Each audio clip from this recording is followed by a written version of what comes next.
Hey Christian, how you doing? Yeah, I'm not going to be talking much on this one. Yesterday was a complete and utter clusterfuck of attempts. So, with failures, not failures of the aircraft. Technical issues, personal issues. Not me, but personal fuck ups, I suppose. Yeah, so I'm going to try and keep this one a bit more succinct, I think. Just try and get this flight done. Hey Mark, trying again. Yeah, hopefully this will actually work. Does anybody know what's causing this as well? I don't understand what's going on with this texture. I don't know, maybe I need to reinstall the scenery or something, possibly. But bit of an issue.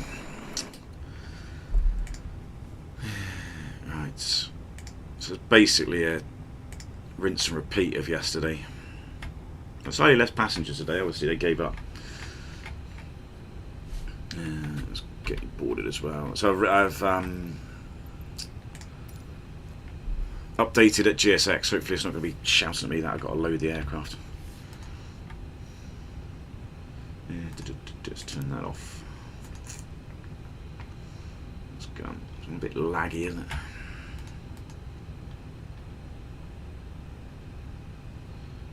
Engine one. No.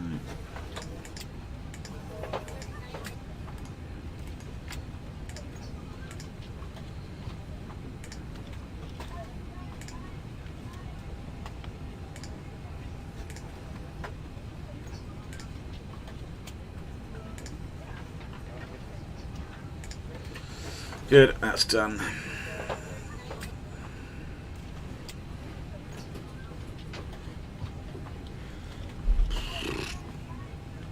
Cheers, Ryan. Right, that's done.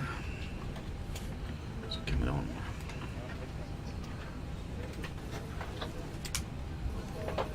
Oops. Help.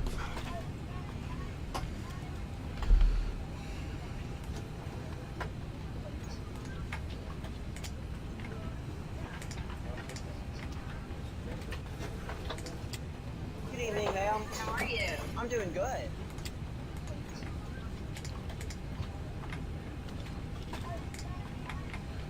I'm hoping that's not going to be an issue. Not quite sure why that's there. Let's see messages. No, not yet.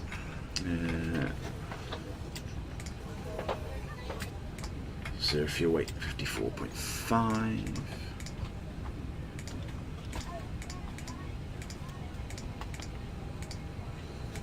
It's about 3 tons to get to Edinburgh. Hello.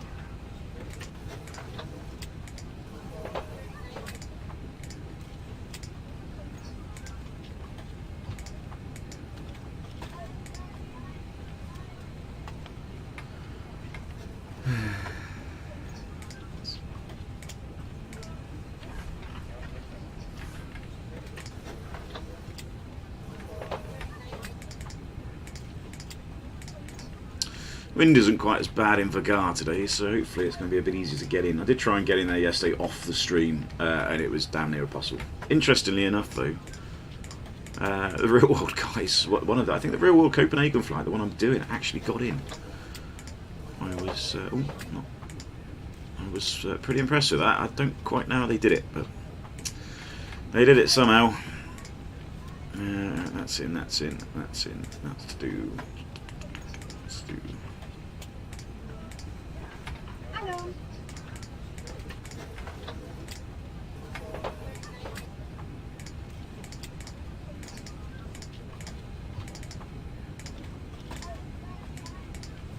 Yep.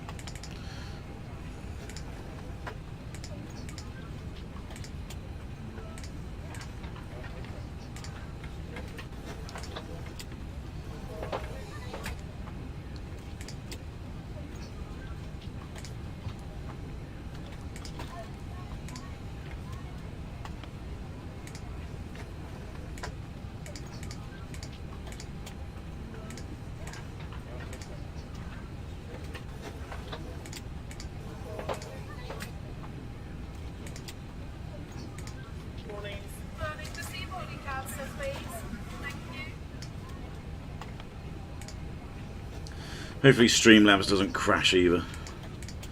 Wouldn't surprise me if it does.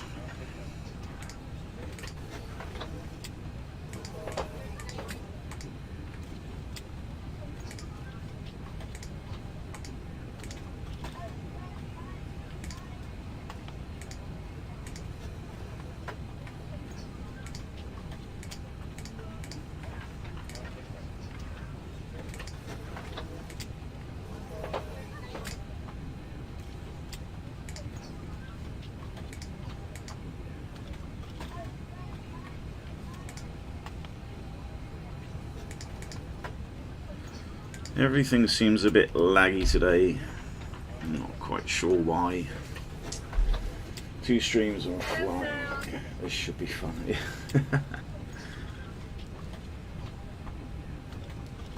So I'm sure Gav will do a far better job than I will. Anyway, let's look at performance. Oh god. Yeah. Why am I convinced that something isn't running as well as it should be?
Why is it?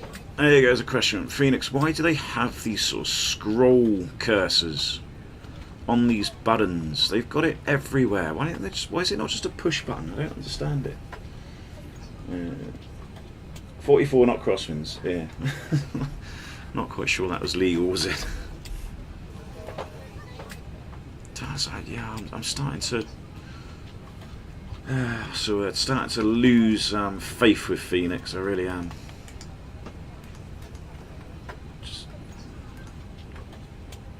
Maybe it's my PC, don't know, who knows.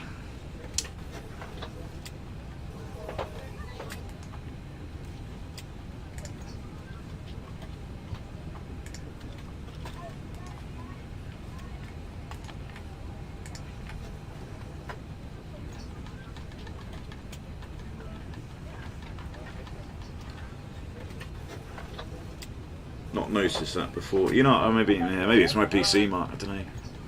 It's sort of, you know, it's not so bad on that view. But you go on that view and you see when you want to press a button, it becomes like a little left and right scrolly cursor, which means you don't really press it. It's, yeah, I don't really know. Don't know. Again, it's probably my PC. Everything seems to be blamed on my PC nowadays. Alright, let's see.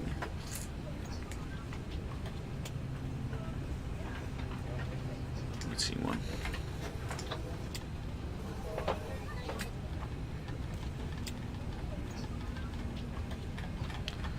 It's gone that way, it's quicker.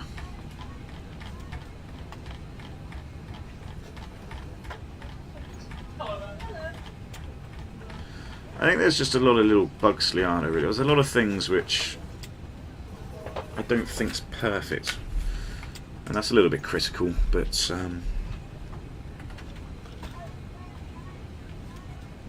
you know, there's things that I think they need to improve, but they don't listen to me, because what do I know? What was I about to do? I was about to do something. Oh yeah, Navigraph. This could be useful.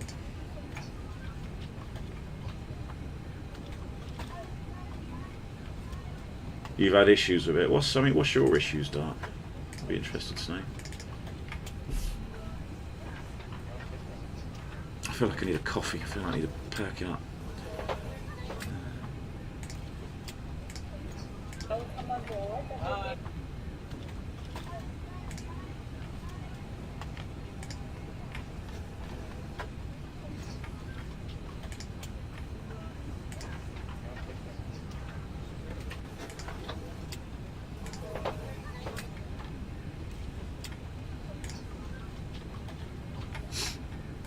Oh, I'm gonna sneeze as well.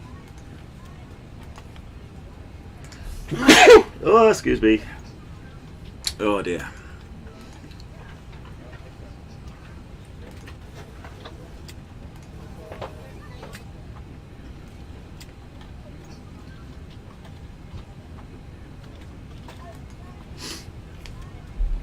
Lagging screens, freezing, sluggish scrolling when click texture. Yeah, okay, that's interesting. Well, I'm guessing you've got a very you've got a much better PC, or it's much more up to date than me. So it's interesting you're having those issues. Have you got the what do you call it, wizard thing? I did do that. I did do Gav's trick for the wizard tick box on the Fenix app, and that does seem to have done things actually. That seems to have helped the screens a bit.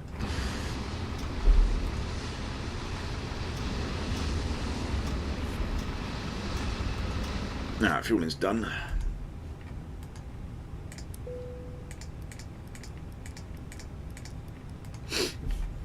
Oh, excuse me.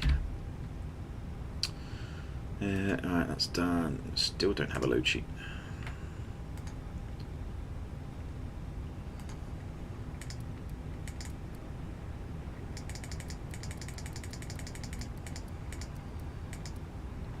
Have you got that DS? Yeah, I think I've got that TAA for mine. Back for lunch, no, Christian. Made it worse. Oh, okay.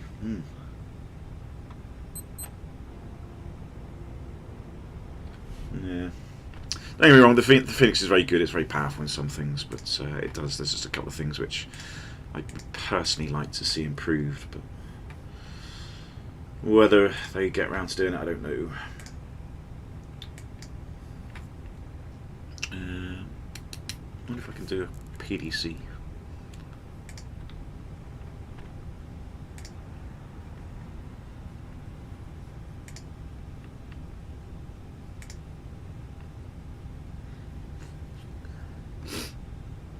Don't know. Give it a go, can't I? Which one is it? That one? That one? Yeah.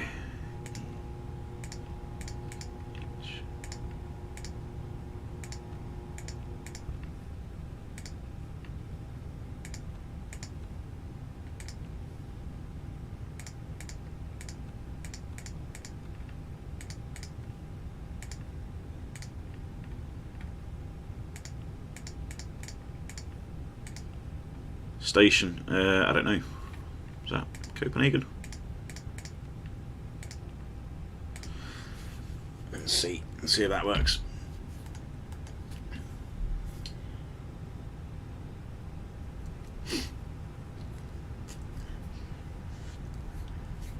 Oh.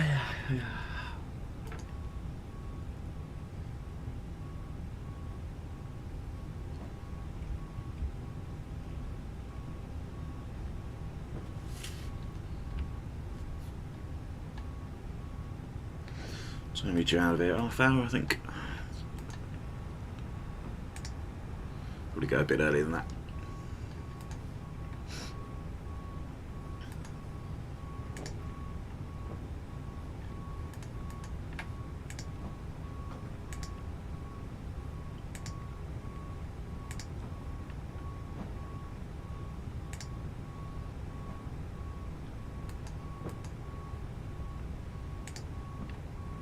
I honestly don't know why the engines are on. I think it shut them down or something. I don't. That's not normally there. But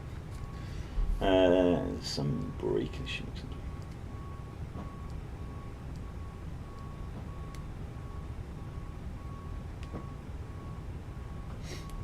I'm fairly sure my graphics are a default set to TA. I don't think the computer's capable enough for anything greater than that.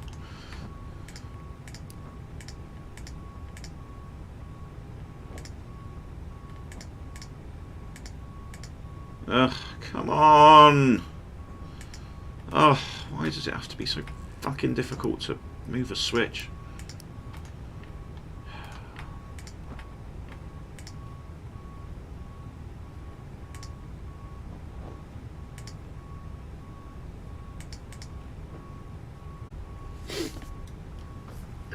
Oh, yeah, I definitely need a coffee. Want some airborne.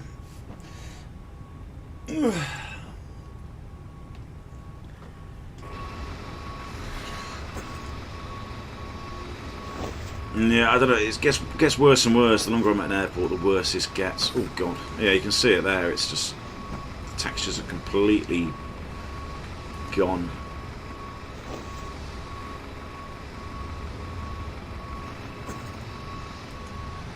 Might well be the same in Vagar when we land.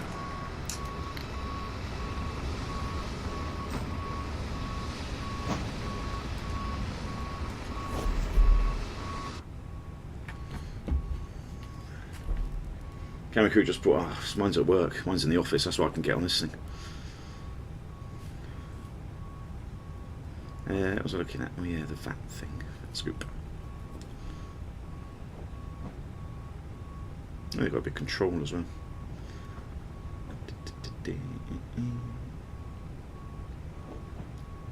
Wonder if anybody be using the wrong runway today? Probably not.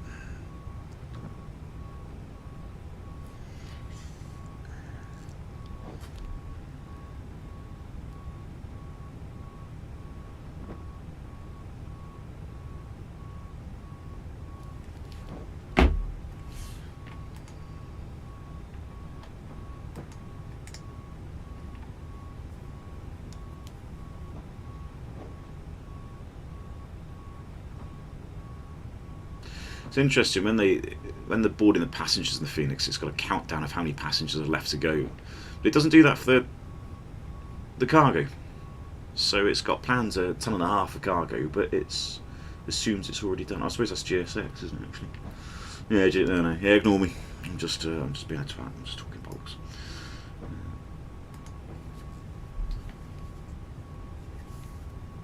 It's a sim issue, is it? Okay. Yeah, I'm not. Okay, well, I just have to deal with it. I don't think it doesn't affect anything. Hey, Mike, did you have to tweet with anything? Yeah, I whacked myself in the face for being a pillock. That was one thing I did. I have tweaked a couple of things, to be fair. I've tweaked something in Streamlabs, which I won't really go into, but yeah, I've tweaked something there, which hopefully helps with something. I did update GSX, and GSX, to be fair, is behaving a little bit better today, so that seems to be marginally better with GSX. Obviously the push would be interesting because the push went a bit drunk yesterday and pushed me all sorts of places around here. Obviously the texture, yeah, I don't really know what's going on with the texture. Apparently it's a sim thing, but we just deal with that. There's not much I can do about it now, sadly. So it seems a bit laggy. Don't know why it's a bit laggy. I suppose it's quite what's the word? Scenery's pretty good, isn't it? My settings aren't that high. I'm going to give it another go. Wind in Vagar is ever so slightly better. Let's have a quick look at it. I sort of did this flight off the stream yesterday, if that makes sense. Obviously, I closed it all down, but sort of effectively continued the flight just to have a look at it, because the weather was so crap. It was like unlikely to get in. Ironically, the real world Copenhagen Vagar flight did actually get in, but I didn't. So the arrival weather is, there we go, 34020 gusting. So yeah, it is actually pretty poor. Gusting. So actually, there's a very good chance we're going to get in on this one again. In which case, we'd have to start looking at maybe Edinburgh as the ultimate, which is fine. So I've got a little bit of fuel just for that. I think Plug was about 8 tons. We got 10. So Gavin had the same. Did he? We'll just keep an eye on it then. We'll keep an eye on the push. So yeah, there's actually a good chance I may not get in. It's about 2 hours, I think, this flight. What is it exactly? 1:43. So that gives me a bit of time to give it a go, then possibly divert, and then get off, because I need to be offline by about 3 o'clock to walk the dog. So if I can get going in the next 15 minutes, that'd be quite good for me. That'll certainly keep me on time. Yeah, what's that? Boarding's complete. Good. Keep getting changed on my roster as well. That's the other thing. I change after change after change today. Right. Boarding's done, so let's just get this on. Copenhagen hate the APU coming on. They really do. Well, we haven't had pre-departure clearance, so see if we can speak to him.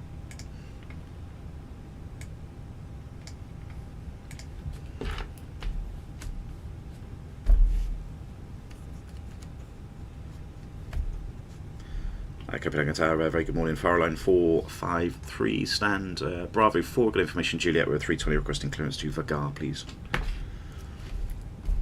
Airline 453, you are cleared to Vagar via the Golga 2 Charlie departure runway 22 right. Initial climb flight level 70 squawk 5105 Copenhagen Tower. Thanks very much, cleared Vagar. Golga 2 Charlie departure, initially flight level 70 squawk 5105 Airline 453 will be ready in about 5-10 minutes. Airline 453 will be back correct. Oh no, 5105, it's on me.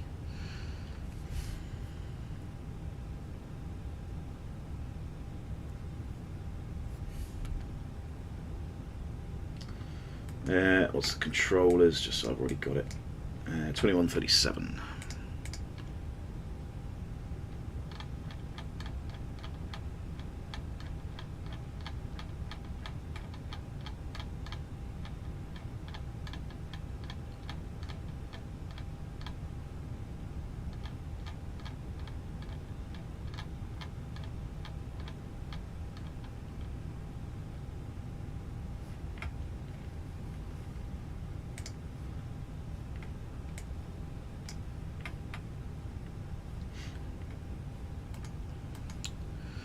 Right, I'm not faffing around because I'm not wasting another 20 minutes. Let's just go. Can we?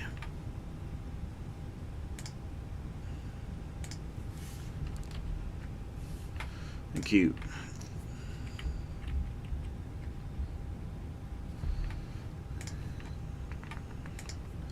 So 0 it's 54.6. That's fine. 0 31.9.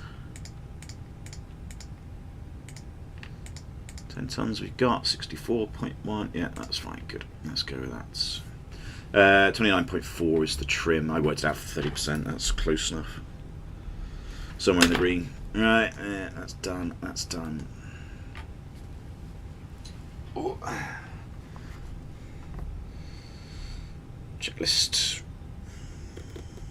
Pushback Tower, hello, runner 770 Golf for a stand, Foxtrot 5, aircraft is a Boeing 738, information killers on board, requesting IFR clearance to Manchester, please. Preparation. Copenhagen Tower, hello, you're cleared to Manchester via Odin 2 Charlie departure runway 22 right. Initial climb flight level 70 squawk 4543. With Manchester Odin 2 Charlie departure, initially 70 and 4543 in the box, 770 Golf. And runner 770 Golf, free back flight. Aircraft acceptance has been completed. Fuel quantity we have 10 tons and it's balanced. Take-off data is confirmed. Windows are closed. PDs, don't really care about them. Doors are not doors, sorry. Seatbelts, sorry, I'm going wrong one. Seatbelts even, that's on. ADRS is 998 hectopascals and bar effort. Sorry, ADRs. Oh god, I need a coffee. 3 in nav and 988 is hectopascals. Yeah, I need a coffee. I need a coffee.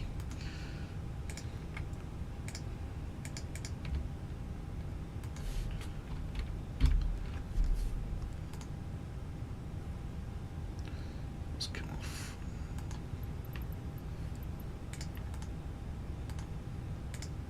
What are you?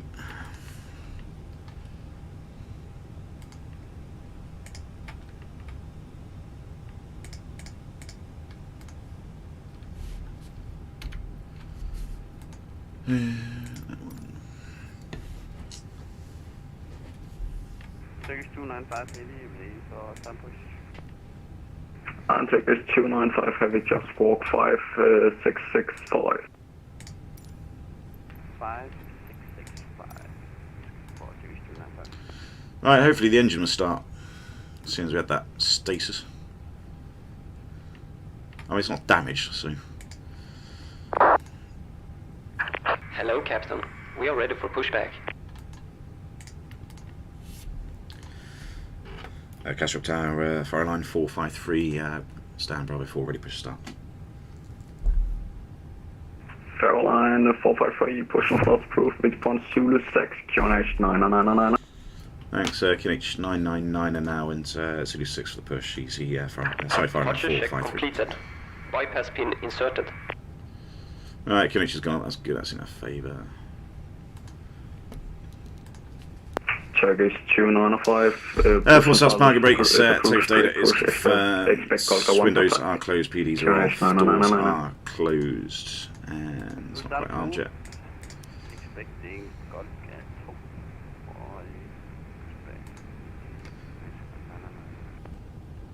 Turkish 295, expect Golf 1. Locking gear. Closed arms, and the beacon is on. And correction, Turkish 295, Golf 1, the minus like. Golf 1.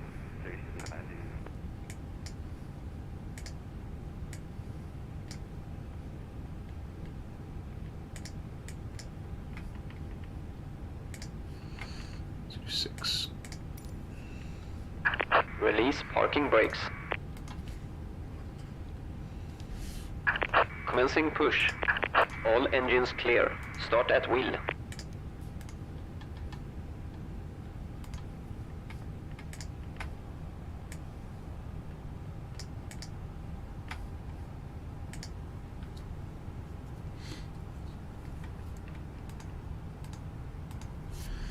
Right, where is Zulu 6?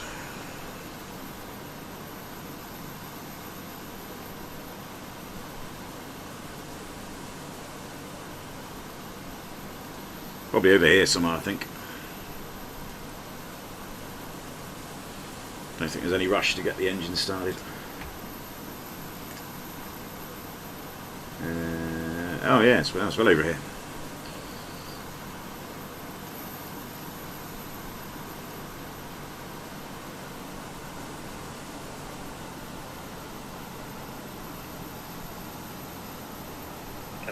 Hello, Sneven 430 Stand Alpha 11, Airbus A320 Neo information Kilo, QNH 999er, clear to deploy, please. 9430, information Kilo is correct, QNH 9999, you are cleared to Edinburgh by elevator to Charlotte, departure runway 2. There we go. Initial climb flight level 70, squawk 0334. Good, deploy Veda to Charlie, initial climb 70, squawk 0334, Sneven 430. 430, scanner 430, correct. I think the pushback tracks or something is definitely not right on GSX. I have done my own on these. They're not actually that difficult to do. Airline 453, just confirm that you're in control of that pushback. Well, I'm not controlling it, GSX is, but yeah, they're almost drunk, but I think we're going in the right direction now.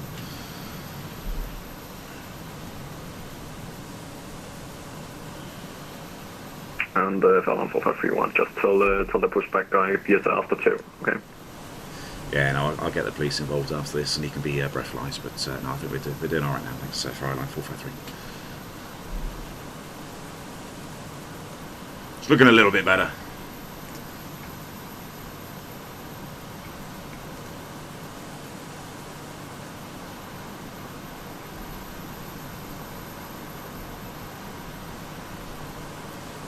I mean, it's not difficult. That's the thing. I've you know, I've written a lot of my own pushback.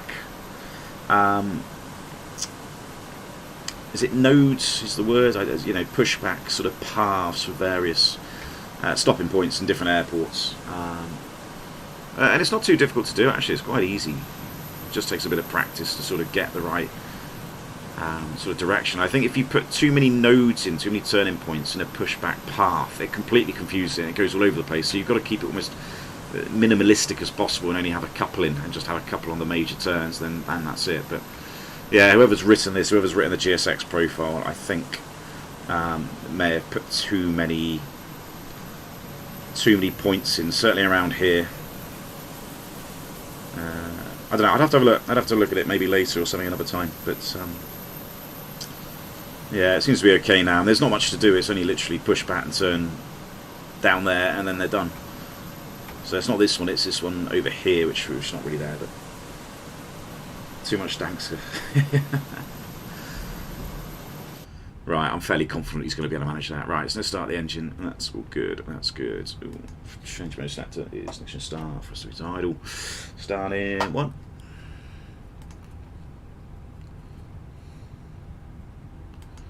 That's a good start. That's a good start. It's starting anyway.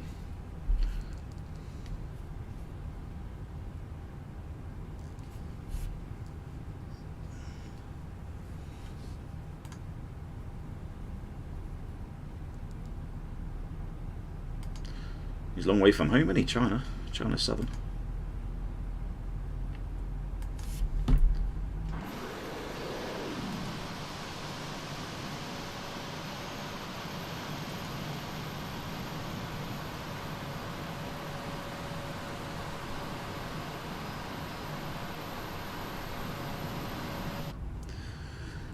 Right, one started. Starting number 2. That's good.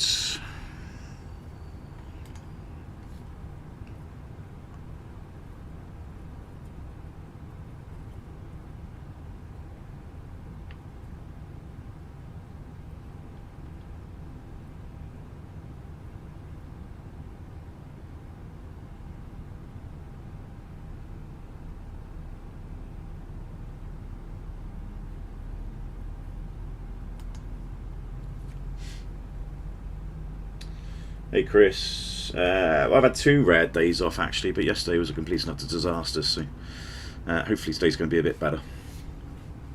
But yes, I do have a rare day off. I've sort of got to be off in the next 4 hours, which should be fine.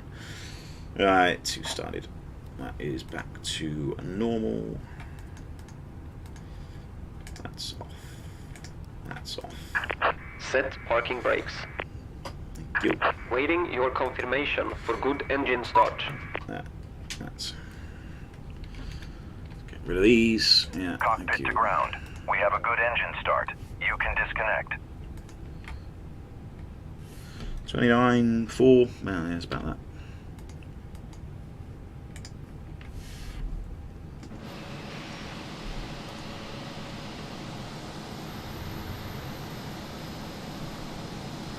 It's been a bit shy as well. It should be there, really, the stop point.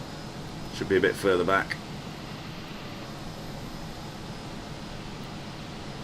Unlocking gear.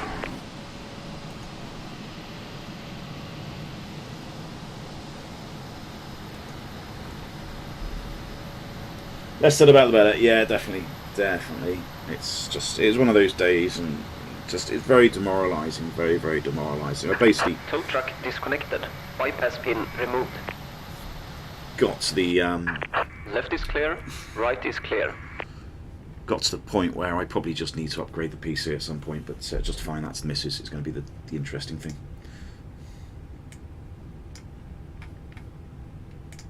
I wish YouTube would stop stopping the stream as well. Keep thinking it's crashed, but it hasn't. Right, And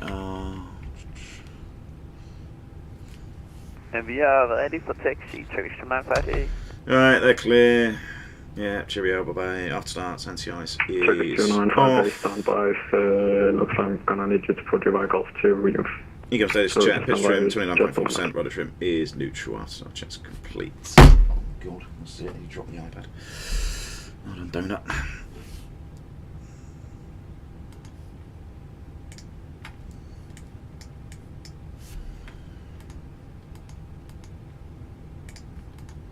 Catch up, Airline 453, ready for taxi. Airline 453, taxi by Zulu Alpha Alpha 1, cross 1912. Thanks so much, Zulu Alpha Alpha 1, cross runway 12 for Airline 453. Right, good, he's happy with that. Straight ahead, first right, he's clear. Taxi lights on, brakes are off.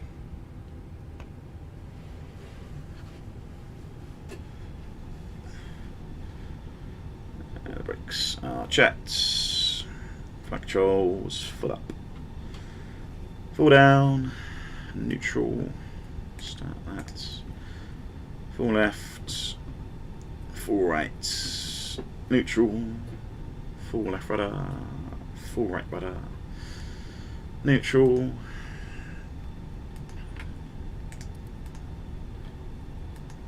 That's on me. And Turkish 205, confirm aircraft type. Boeing 777 freighter.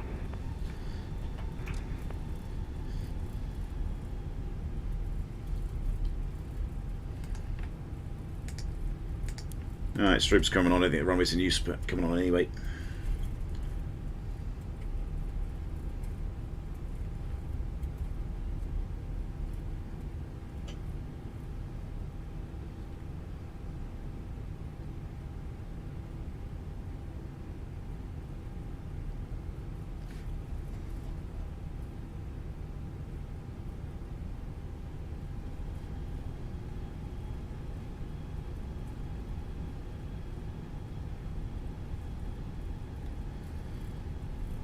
It seems clear on the left and the right.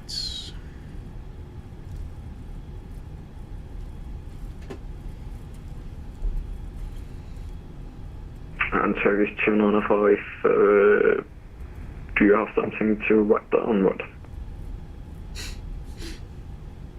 I'll grab something to write down within a second.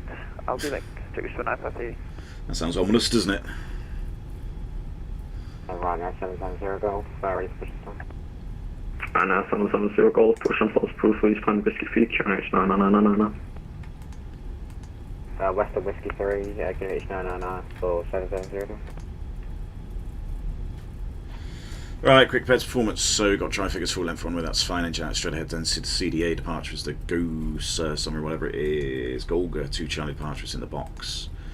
And we're stopping flight level 70. Airline 453, after departure, contact Copenhagen control 121-375, winds are 2407, 17 knots, runway 22 right, clear for takeoff.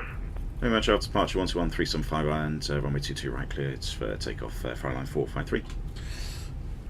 Right, taxi checks. Slow it down a little bit. Flight controls are checked. Flap setting is config 1. FMA climb up blue 152. Red unpredicted wind shear is on. Eco memo is take off no blue. EFBs, don't care about that. And Turkish 295 Heavy, we are ready to fight down.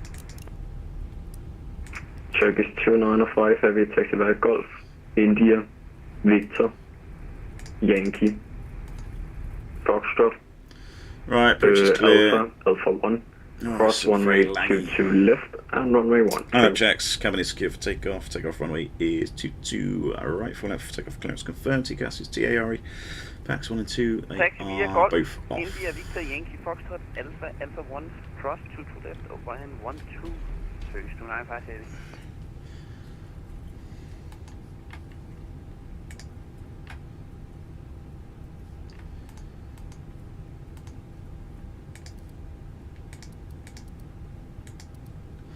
Right, let's try and do this again. Take off.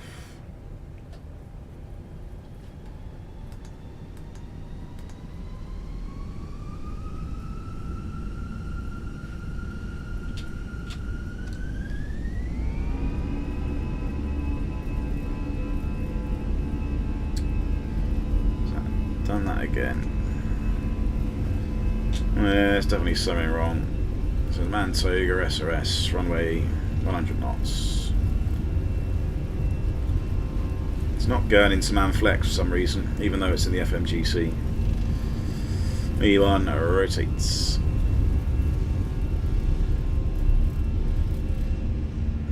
Positive climb, gear up. Second time it's done that. I don't know why it's not going into flex. EP1.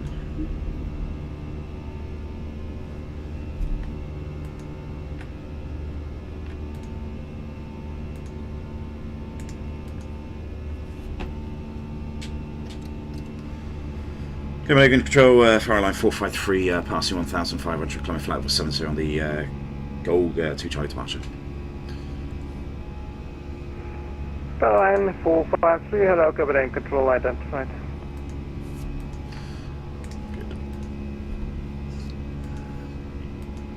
Airline 453, proceed direct Golga.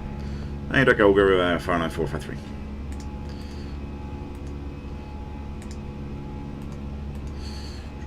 It's direct to Golga. With the SV flap 0, we check flap 0. So let's up gears up.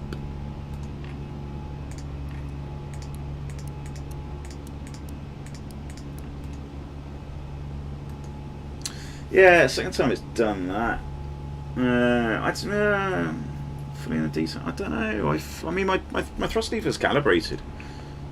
You know, you can see. So if I go MCT now, FR25 Yankee Golf, descent flight level 80. they go to MCT quite easily.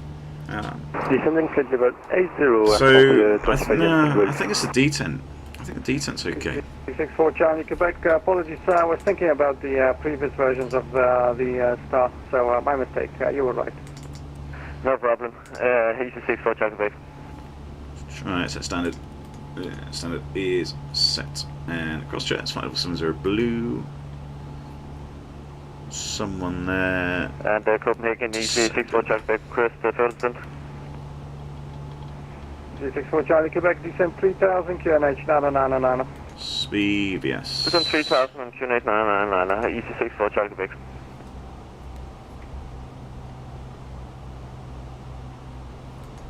Yeah, I thought I saw him then for a minute. Somewhere up there. There he is. Visual. Yeah.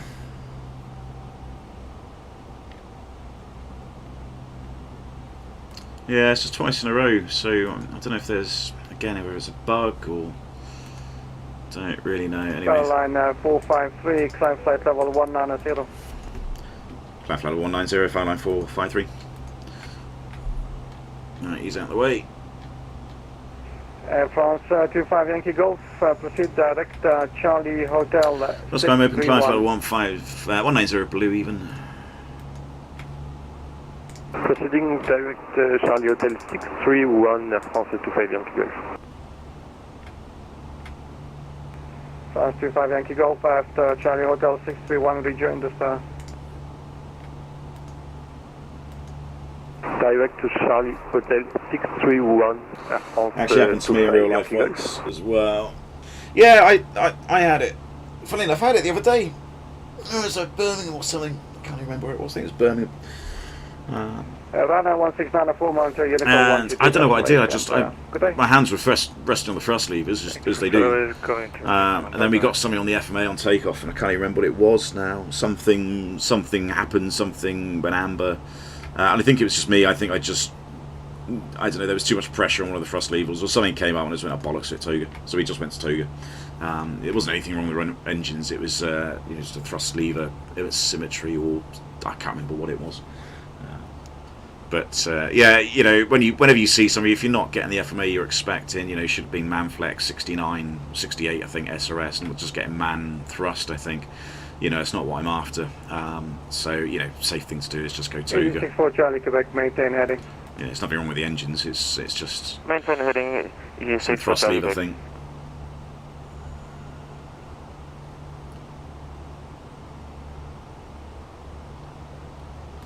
Anyway, we're underway. That can be copied. That's done. That's done. That can clear.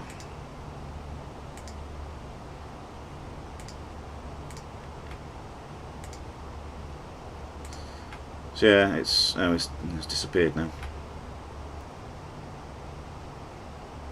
Yeah, it's not there now. It's interesting because maybe it's because I went Toga. Maybe it's deleted it, but it was definitely there on the takeoff roll. Fuel, so a bit of extra fuel, half hour extra fuel, so enough there to give it another couple of goes, and if not we're going to go to Edinburgh, which is a very good chance we're going to do that today. Air France 25 Yankee Golf, descent 3000, QNH 999. Descending 3000, QNH 999, Air France Yankee Golf.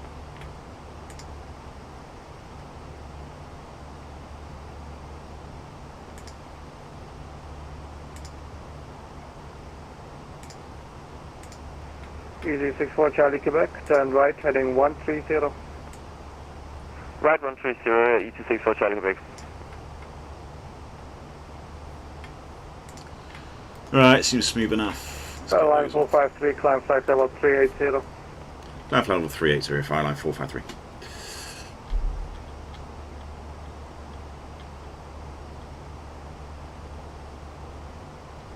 There you go, flight level 380 blue.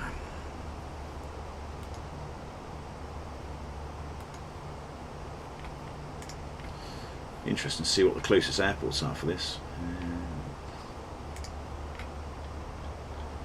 There you go, in Copenhagen, Aarhus, near Stavanger, is it?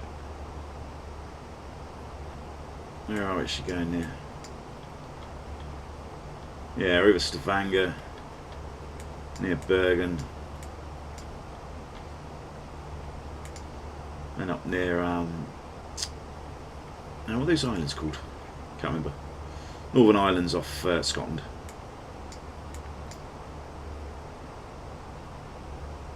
I think Bergen's actually ever so slightly closer, but I don't have the scenery for that, so I'll have to ignore that one. I don't think the weather's particularly good anyway either, actually.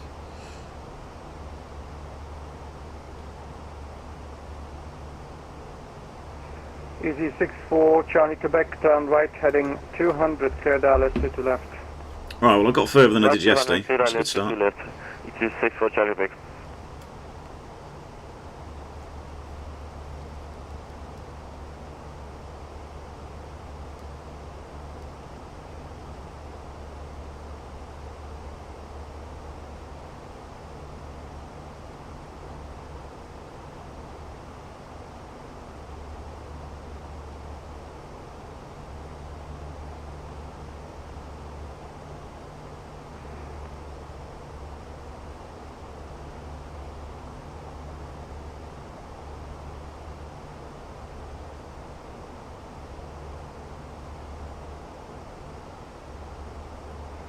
Hello again, Copenhagen, Osprey 74 Echo, pursue flight level 340.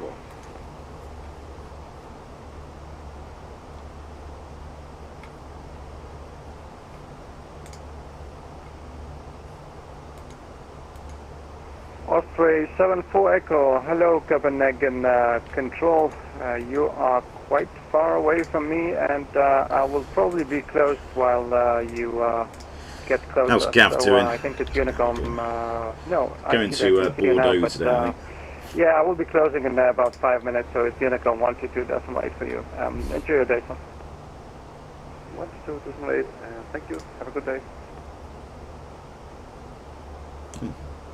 You got a failure. EZ64 Charlie Quebec, contact tower now, frequency 118.1, and good day.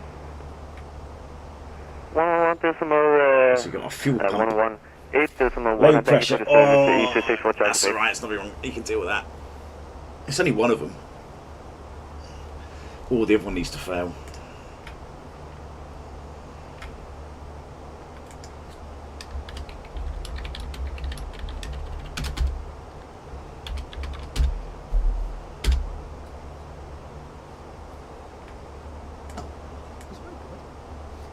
What if the other pump fails? Yeah, so what if... I don't know if you can hear that. Well, we're still good. In terms of being able to fly. Yeah. Hello, HD. Trust you to come in. All I was going to say is, if the second one failed, so it is like worst case scenario training. If that second one fails, then what options have you got? Well, we can open the cross feed and we'll get the pumps in the left hand. We'll get the left hand down. Also, gravity feeding. FR25 Yankee Golf, maintain heading. What we basically is maintaining heading France Yankee Golf. 12 tons of fuel over here. Yeah, I think he's... HD, now you're here. You can talk us through gravity feeding, because gravity feed still feed the engines even without the pumps. That's my question to you.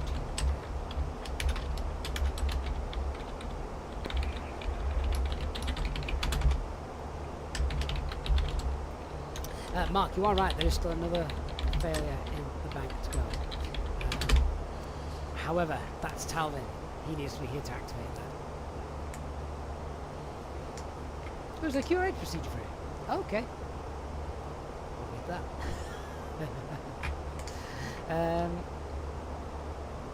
And you're actually busy flying. I'm presuming HD. You don't mean it. EasyJet don't have EasyJet and other Airport 25 Yankee Golf, turn right heading 130. what do you call it? Internet. Turning right heading 130, France Yankee Golf. Who's just done that? Alright, I've turned. You could probably, I don't know, you probably hear Gav. I've turned him back on mute. It was interesting. I literally just tuned in as he got a failure. Right, well, nothing's happened to us at least. It's good. What am I after? That one. That one. I've never seen a picture before.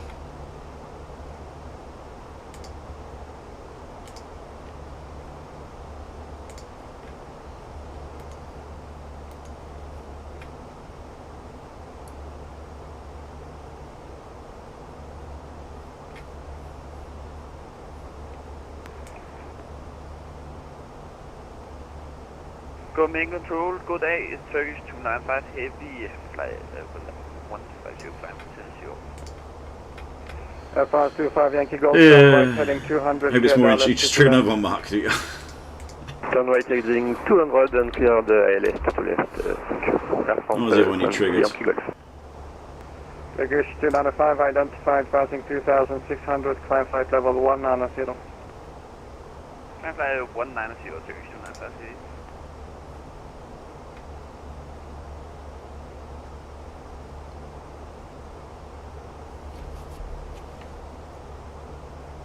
A bit interesting what the other failure was. Again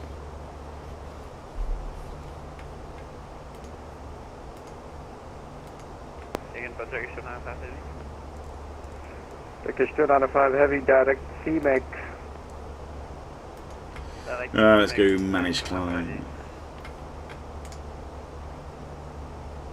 Not a 3 system hydraulic. That'd be a bad day.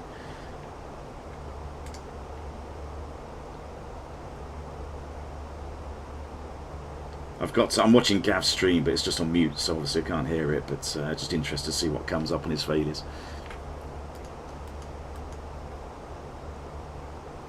I need to start doing this probably on some streams, doing failures.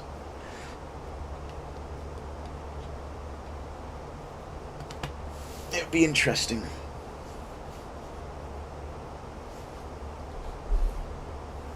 Yeah, it's so Gav's got what's he got? So he's got a fuel pump. So his left, his right hand tank, inner tank left fuel pump has gone faulty. So there is a QRH procedure for it if you lose the other one. So if you lose both, basically you get gravity fuel feeds. About 25 Yankee Golf, contact tower 118.1, bye bye. And let me just have a look at that. It's relatively straightforward, it's not a major thing. It's just really whether you want to carry on with it. Thank you very much. Gravity fuel feeding, there we go. So let's just get the right jet, which is at least a CO you do. Has he had a failure yet? I don't know. So basically, if you get a gravity thing, I can actually show this. I might just show it in the cruise, it's probably easier. You put the engine mode selector to ignition, because obviously you don't want the engines to flame out. You avoid any negative G, because obviously it's the gravity that's now feeding the engine, the sort of fuel galleries, which is feeding the fuel.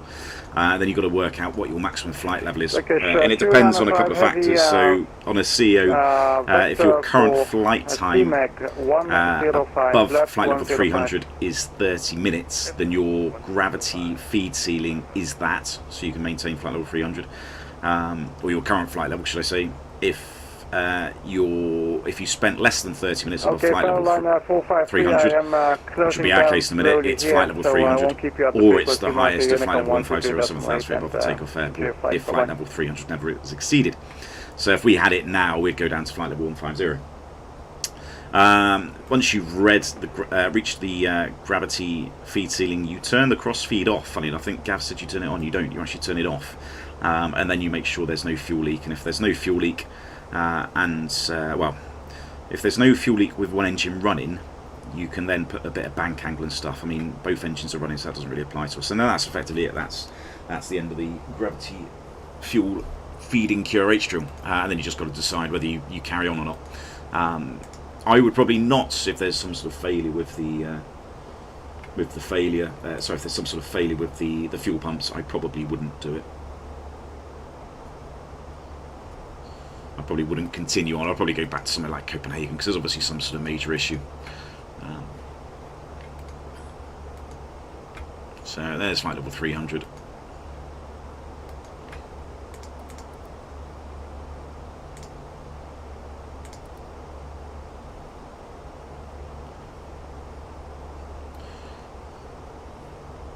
I do want to see lots of red writing.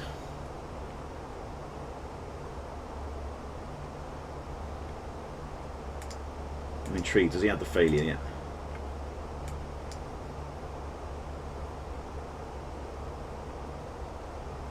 Oh, is his screen? Is his... It's FO's PFD's gone. That's it. Oh, that's boring. Don't need that anyway. You can turn them off.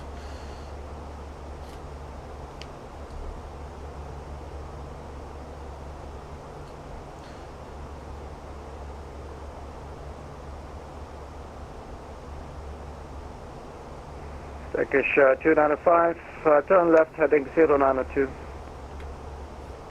092. Right, over the top of Orbx.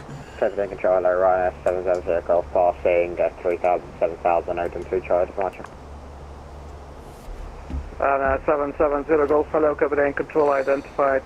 Climb flight level 360. I've got coffee with lunch, I think. I was going to treat myself. 360, 770 Golf.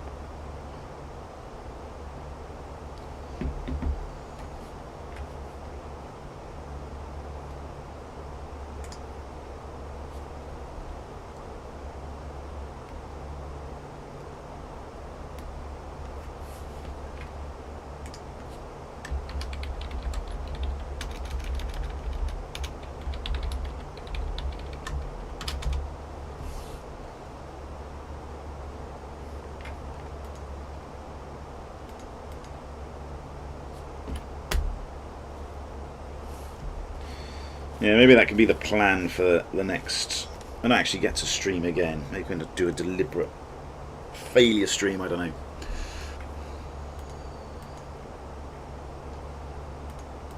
I don't know why this keeps pumping. This is just a bug. I don't really know what's happening with that. A little bit concerning when the vertical speed, cabin vertical speed suddenly shoots up, implying that the cabin altitude is going up, but I think that's just the bug.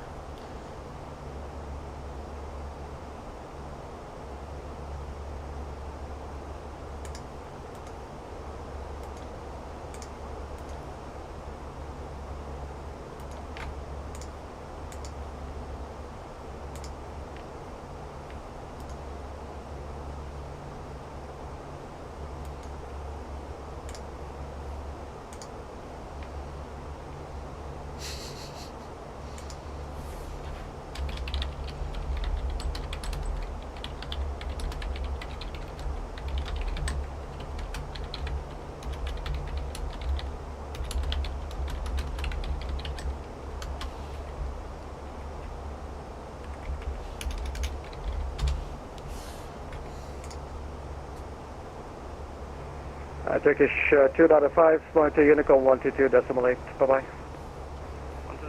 I mean, the failure I've got a little scenario set up for Gav, because obviously we're trying to do this, what do you call it? Line check, I suppose. It's not really a line check, because a line check implies everything's going to go right, which it isn't. So I've got a little scenario set up for Gavin when we get to do it. Whether I get to do that in person with him, or whether we have to use some sort of shared cockpit type thing, which we have tried, which does seem to work. But yeah, I do have a nice little scenario set up for him, which would be a bit more interesting for him. All stations Copenhagen control is now closed. And that could be quite a good stream if that works. Have a great weekend. Bye-bye. because that will really make him think. And put it this way, it's not just going to be a simple screen failure. V1 simulations, yeah, I have seen that. I've played around with the single engine failures, and you know, they do generally work okay. They're not perfect, but the single engine performance on the Fenix is still not perfect. There's still a few.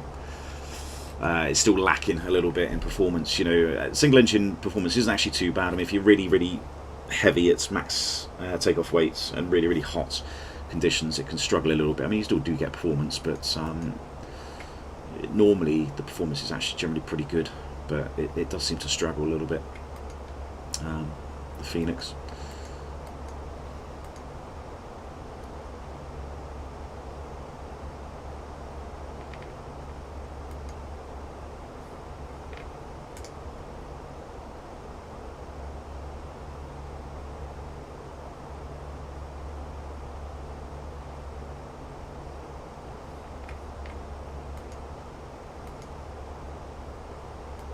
South of Norway, just in the horizon.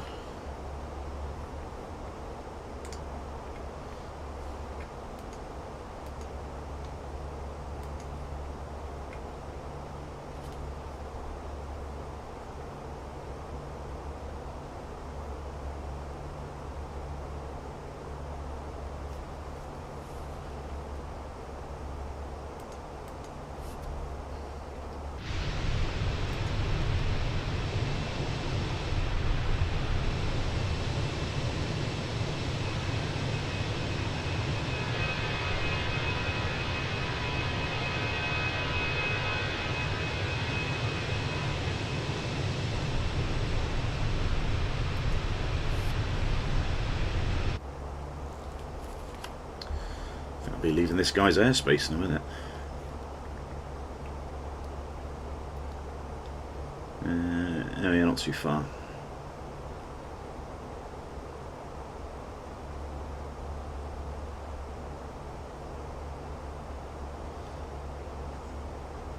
Oh, have I joined some sort of Vagar fly-in? There's about 15 aircraft all going in at the same time. I'm behind, unfortunately, but oh god, why is everyone's going there?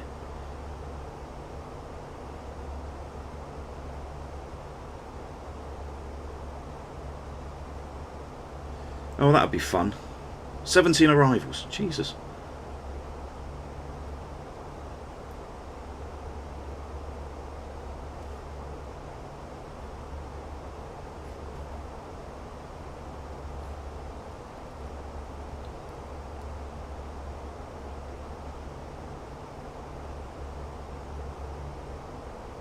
What's the weather like? In Vagar, it's shit. It's horrendous.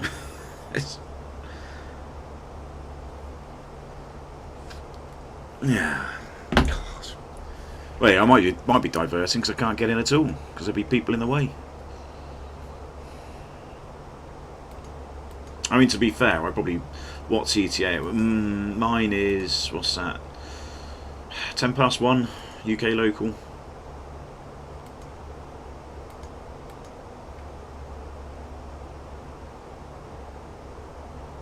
Yeah, well, yeah, wasn't that many people going there yesterday, I don't think. Weather was worse yesterday. I mean, it's sort of... Is it doable? Just about. Actually, let's see if we can turn...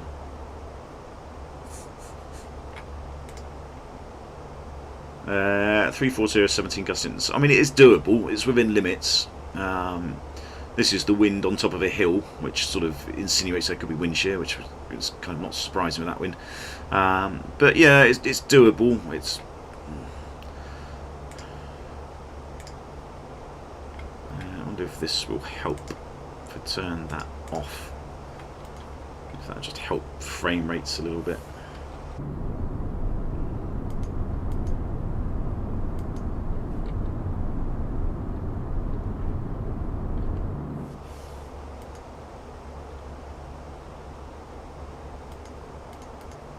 Has Copenhagen gone offline? I think he has. Didn't even hand me over, did he?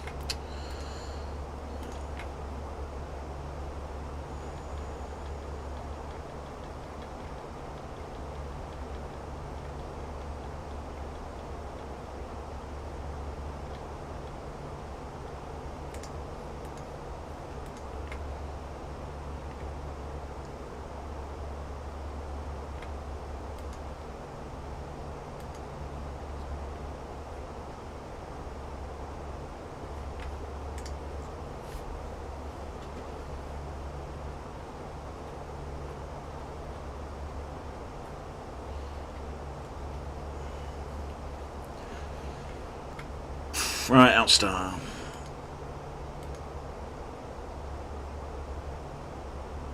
And back out, cruise. Can go on, not that one, that one. Some below.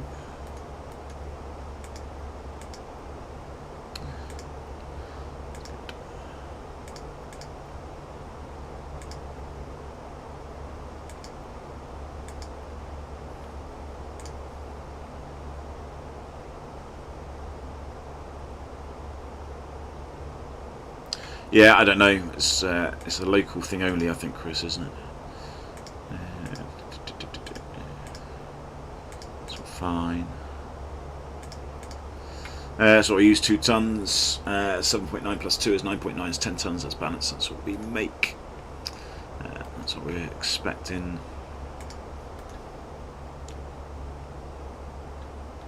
So, Tukmu.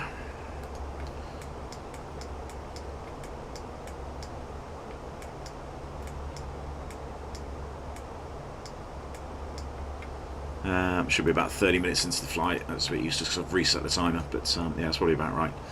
And we've taken, how much more did we take? 1.8.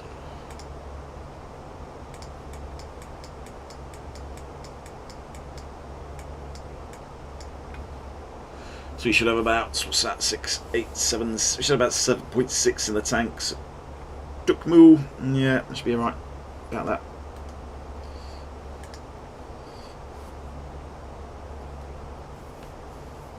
Oh, the new one. Yeah, they were asking for volunteers for that. Guess what my response was? Yeah, no chance. No, thank you very much. That looks horrific.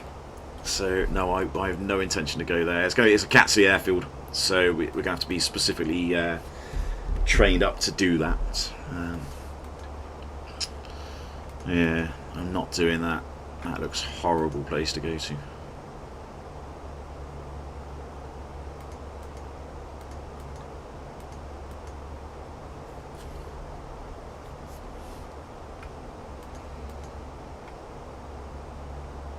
There's a new EasyJet destination, Chris. It's northern Iceland.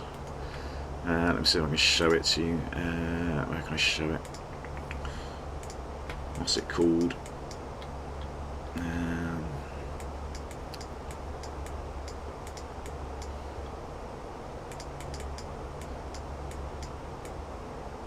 It's this one up here, I think. Yeah, that one, a curry. If that's, I don't know if that's pronunciation, but yeah, curry. But there's loads of hills this side. There's a massive offset approach. I think there's an iron nav onto this one. I don't think that end's too bad, but yeah, it's a massive offset approach to come into. Just looks horrific. You know, maybe not so bad to do it in the sim, but I'm certainly not going to do that in real life. 5.3 degree glide slope. It is smart, yeah, but don't forget the Airbus isn't qualified to do that. It's not authorised, so you can't actually do it. You can't do that, but you've got to do. I'm on IFA, Willie. Yeah, yeah, you've got to do the offset, whatever it is. What's it called? I've already forgotten it. I've already erased it from my memory. B-I-K-R.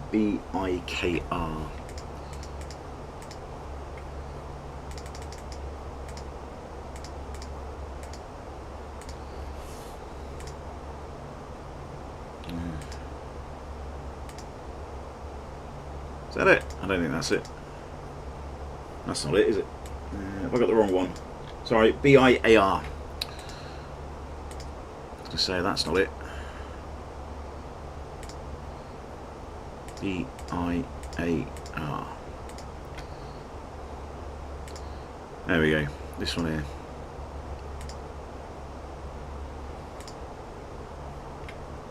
You know, the airport seems good enough. What's 2,500 meters? I mean, don't forget, there's probably not going to be a lot of snow on these places because they're going to be pretty good at clearing that. But yeah, the approach is ILS to 01. Where is it? 5.3. Yeah, 5.3. So we can't do that. So that's not going to be approved at all. So we won't be doing that. So it's going to have to be this thing, I think, the localizer, which is completely offset, and that is a 3.5 degrees. So we can do that. Yeah, very big. Yeah, it's just unbelievably busy. So yeah, you can do an offset, and then it's a visual from the KN NDB effectively. A lock. Yeah, it's an ILS. I don't think this one's too bad. Yeah, if there's southerly winds, 3.5 degrees pretty much. So yeah, you can do that. It's just minimums, I think. There's yeah, another lock A. I don't know why you'd do that over the other one. And then you've got an RMP as well. There's a couple of RMPs, TACANs, we don't do that. I think this is just no, I'm not too sure what that is. There's a sort of zoomed in picture a little bit just to sort of see what there is. I'm guessing there's some lights, possibly lead-in lights maybe, just to get you in. And yeah, we've got RMP stuff.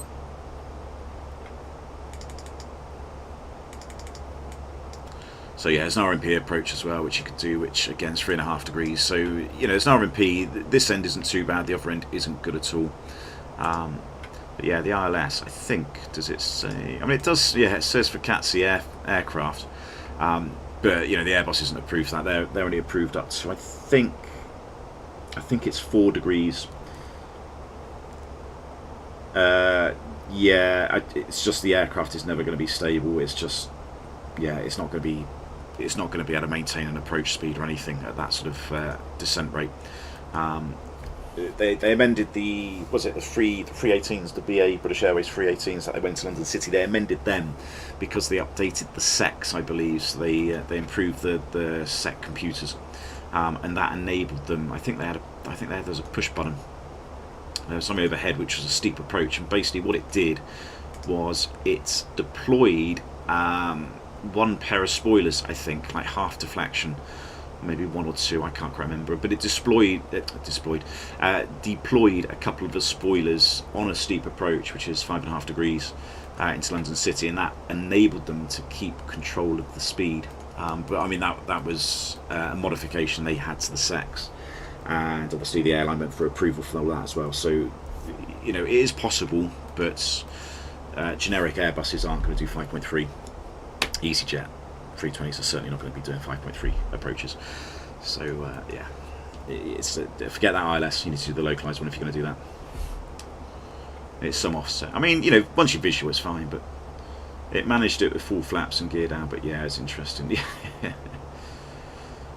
Yeah, don't forget on a 320 when you go flat full, you won't get any speed brakes at all. So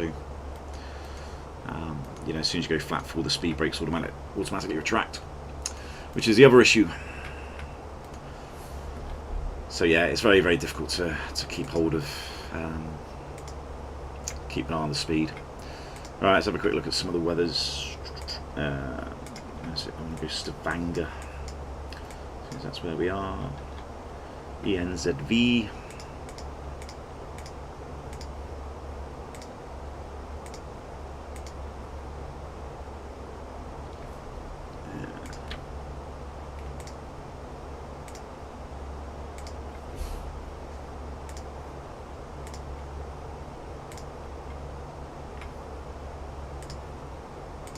Scav's still flying. Oh, he's still flying. Oh, he's only got... That's only a PFD that's gone wrong. Don't know what he's worried about. Right, weather data. Here we go. Stavanger below us. So, 220 are at 10 knots. That's fine. Bit of variable. Good viz. Good cloud. 16 degrees. 996. TAF is fine. Yes. Nothing wrong with that. Let's have a look at Bergen, because that's another place that we could potentially go to. ENBR.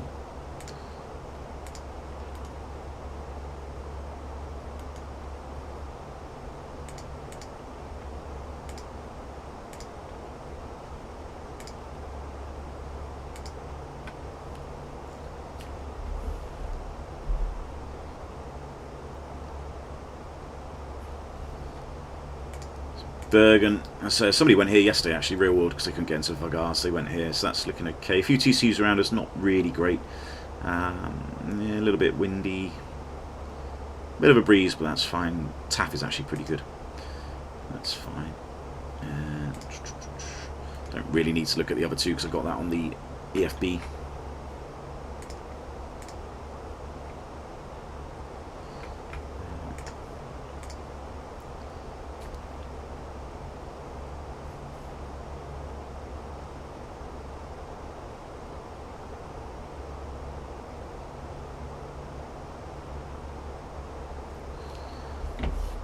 So the meter, current one. What's this? There you go, 1050. So that's about 15 minutes old. 350 at 17. So that's a bit more durable. Bit of rain. Again, gusty up to 52 knots. That's a hill. This is talking about a hill, not the aerodrome. But yeah, potentially could be a bit breezy through the valley, but it's durable. And yeah. Edinburgh's fine. Maybe some rain showers, that's okay. We can handle that.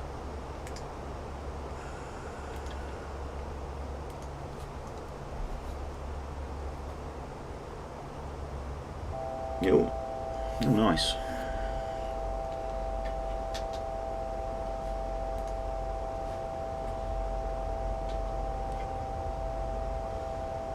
Bit of a wind shift.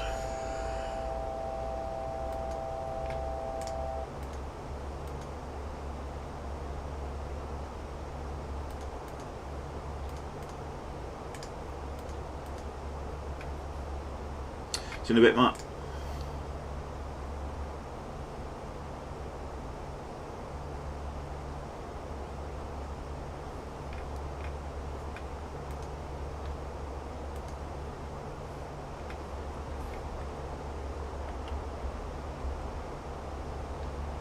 Oh, looks like this guy had the same problem. He's just done a massive drop. Yeah. Well, at least I'm not the only one that's having the issue.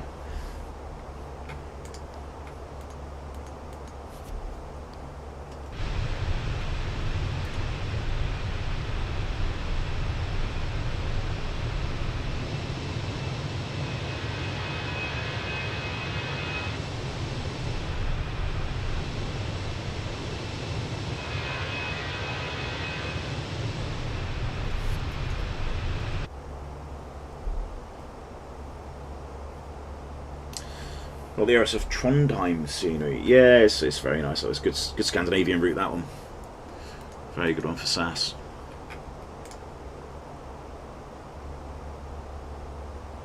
Lots of military activity up in Trondheim as well. It's a very, very big military place to go to for various training, winter survival courses, etc.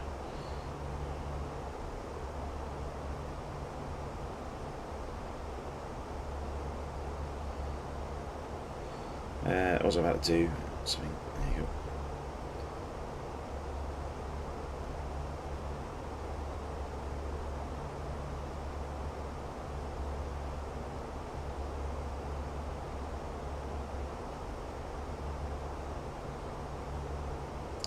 Well, I tell you what, if it gets really, really busy on VATSIM, I'm just going to disconnect from VATSIM because I'm not going to faff around with 25 other aircraft that are going into Vagar at the same time.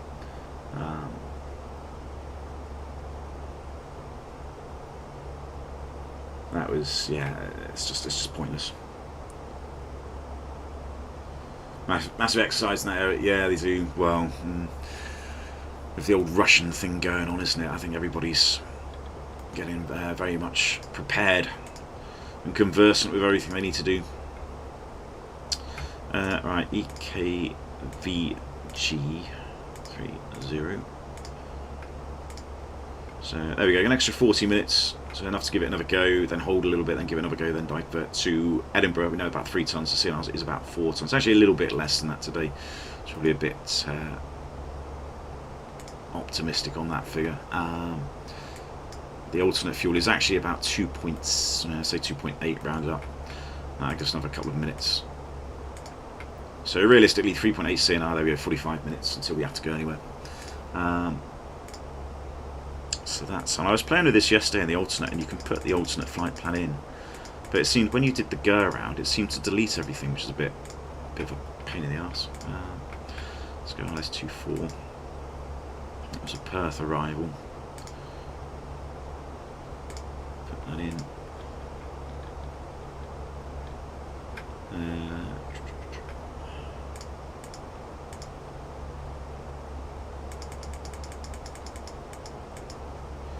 So it's basically from Vagar, Pemos.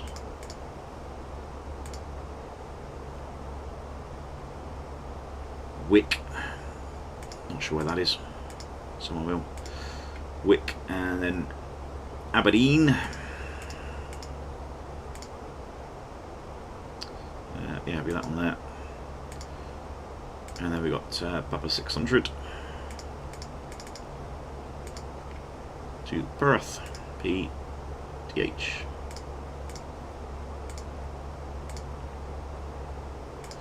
So now we've got the missed approach, and we've got a alternate flight plan in there as well. Down to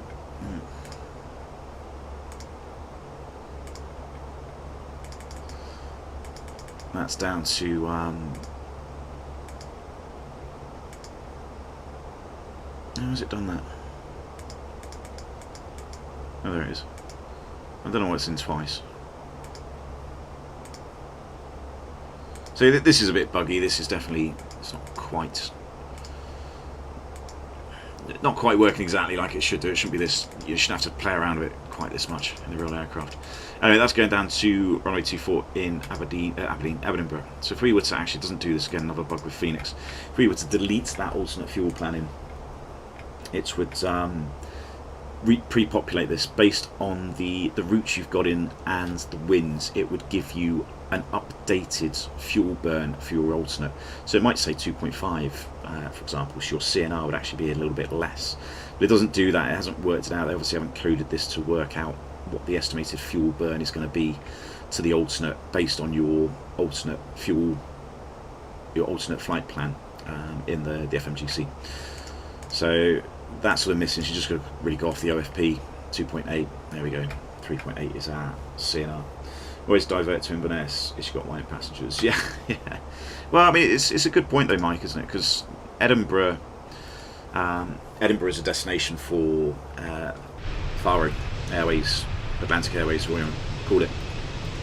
So it's a destination for them. So commercially, obviously going to Edinburgh or potentially Bergen, which is up here somewhere, that would be the ultimate, ideal place to go to. But you've got Inverness that's closer and Aberdeen that's closer, so you could technically, if you're really short of fuel, go into one of those two if you needed to, because there's less fuel, so fuel is quite critical. You could opt to do that, but we try not to get ourselves in those situations. It's not really good. Right, how long have I got till Topper drops? I'm going to get some food. 11:50. What's that in 40 odd minutes time?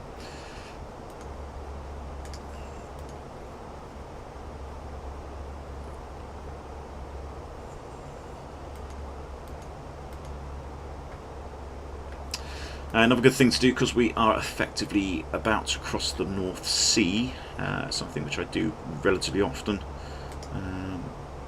Yeah, cancel that when we're doing that one.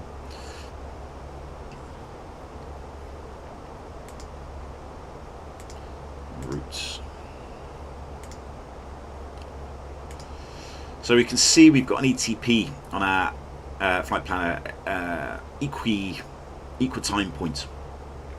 And that is by default the destination and arrival airport, so Copenhagen Vagar. But we're crossing a large stretch of water here, so really what we want to know is our equitime point between maybe two decent airfields. Now we've got Bergen on one side up here, and we've got Vagar that side, so we've also got potentially Inverness down here which we go to. But if we wanted to know the equitime point between these two, we can just amend that. So if we can put in ENBR, there's that one, that should update at equitime point. So now we know on the flight plan, this is now the new equitime point between Bergen and Vagar. So once we get to here, it's now quicker to go to Vagar than it is to turn around and go to Bergen. Now in reality, if you need about 20 miles to turn around. So once you're about 20 miles away from the ETP point, you're effectively now sort of just close to keep on going to Vagar. But yeah, that's usually pretty good for a bit of situation awareness when you're crossing a bit of water. And obviously Vagar's not great, so if you had any sort of medical emergencies, you know, you may want to turn around or go off somewhere a bit more guaranteed, because there's obviously not a guarantee that we're going to be going into Vagar today. Not with all the traffic that's going in and with the weather.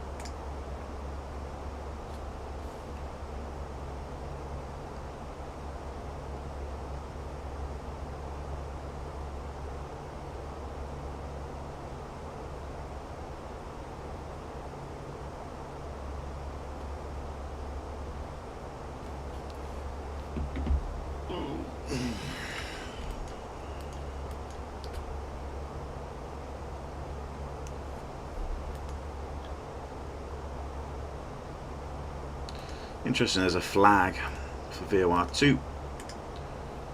Don't know why, but that's kind of implying it's not working.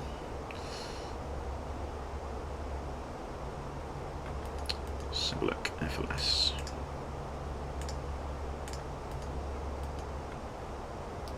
Yeah, it is working. Yeah, not sure why there's a red flag there. That shouldn't be there.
Interesting, I'm looking at one of the approaches, the RMP uniform.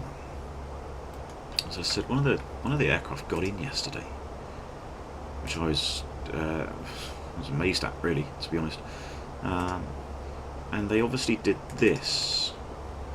They did this RMP approach, which does seem to say it's authorization required, so it's probably an RMP AR technically. Minimums. Yeah, down to 0.2. So obviously, Atlantic Airways, Faro Airways, they can go down to this. I'm assuming they probably used the lowest minimums. Visibility was fine, but yeah, they managed to get in, and I was extremely impressed that they got in. So that's potentially another option. We might be able to do that if we can't get in on the ILS Zulu. They didn't do this for some reason. I'm not quite sure why they didn't do it. I'm guessing there is a reason. Maybe the terrain, I don't know. Maybe it's more turbulent going down on this. But it was interesting to see them get in. So is the... no, not really, Mike. No, ETOPS is a sort of different thing. You still use ETPs for ETOPS. But it's not, yeah, it's not ETOPS, I suppose.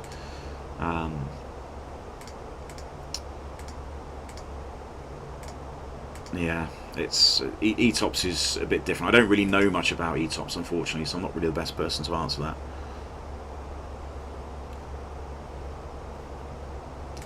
Interesting. There's an interesting chart here about weather, which talks about it. Obviously, these airlines are trained to go into this sort of place for these sort of reasons, because it's very. Hey J-Hog, all good. It talks about the wind, so wind velocity called W Skeet is also measured on the mountain Skeeting, located at 1100 feet, approximately 1.9 miles west to the aerodrome. Although it doesn't make sense. At approximately 1.9 miles west of the aerodrome, immediately to the right of the final approach track. Oh, right, yes, I get it, yeah. So this is referring to the wind. So this one here, wind skied, so that's on the hill, basically. So it's not on the aerodrome. And that is just to the right of the approach path of runway 12, apparently. Which you can probably see. Not that we're going to do that. But yeah, that's sort of here, somewhere.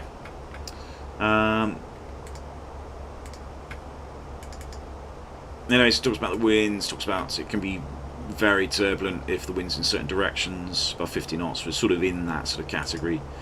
Again, same for the wind that's on the sort of the mounting.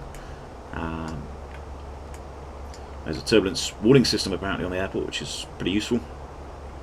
Certain restrictions. Approach, landing, and departure not permitted when wind direction and velocity for runway in use indicates red turbulence. According to the winds tables below.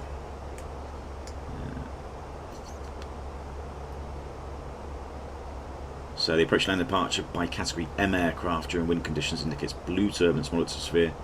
Require great caution and should only be considered by pilots with extensive experience into operating Vagar. It doesn't really apply to me. I suppose that's medium aircraft, isn't it? Inexperienced pilots requested to be extra careful under such. Well, I've never been here before in real life. Not really used to it.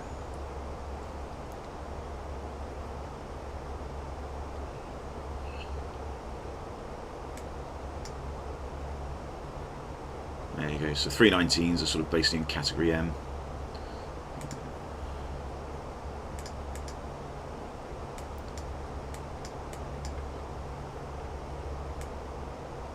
So arrival runway 30. The wind is what was it? It's actually quite a useful thing actually. What have we got? 350, 17, gusting 31. Well, let's think worst case 31, 350 degrees. So 350 degrees, 30 odd knots. Ooh, so we're right in that little bit, aren't we?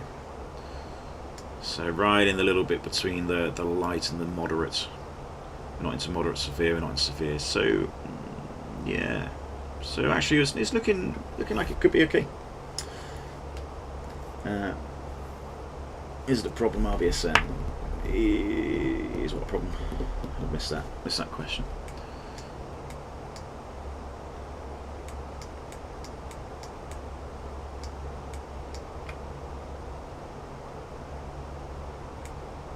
Wouldn't land on runway 12, but that's equally not so bad. Yeah, it's a good little chart actually. I didn't really get a chance to see that yesterday. Not far to go. In fact, the arrival. Right, I'm going to just go off air very quickly. I'm going to make myself a sandwich, make sure the dog's still alive, and I shall be back very shortly for the fun.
Hey Dan.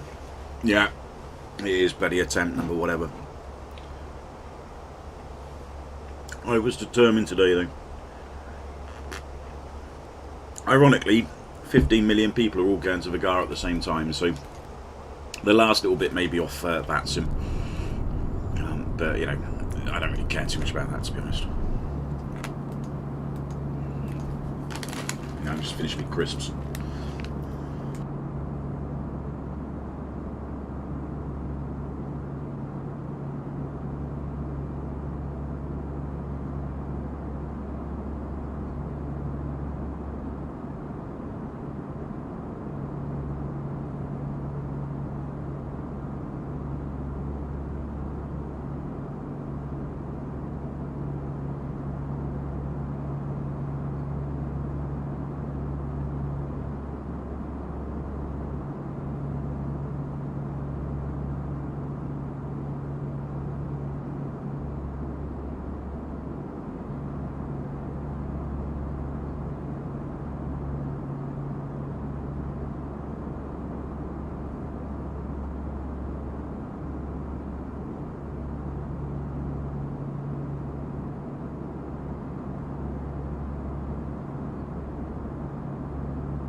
Right, that's lunch done.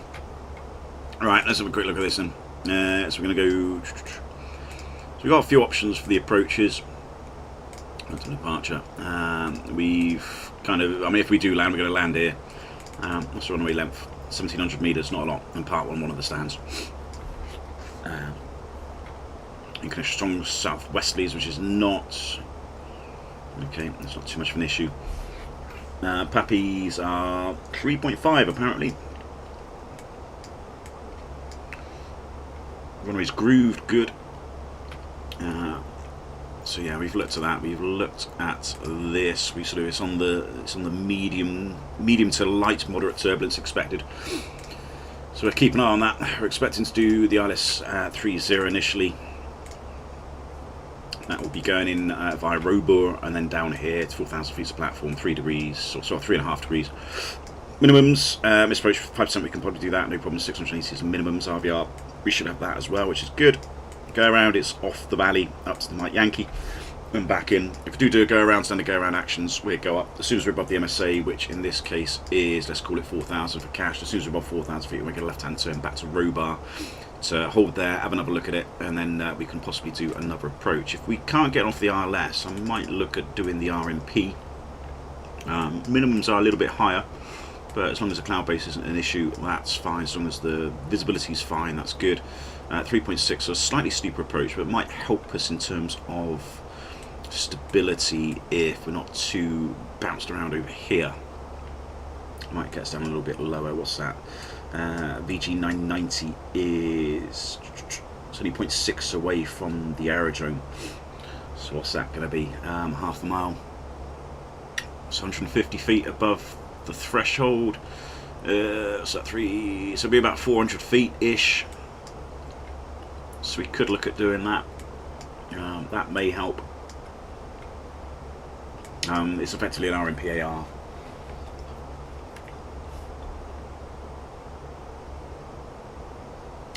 Gas stream raid. Yeah, how's it going? All good. So yeah, just behind the London Control. Am I? Let's see. Wait. So, what is it? London Control. Let's have a look.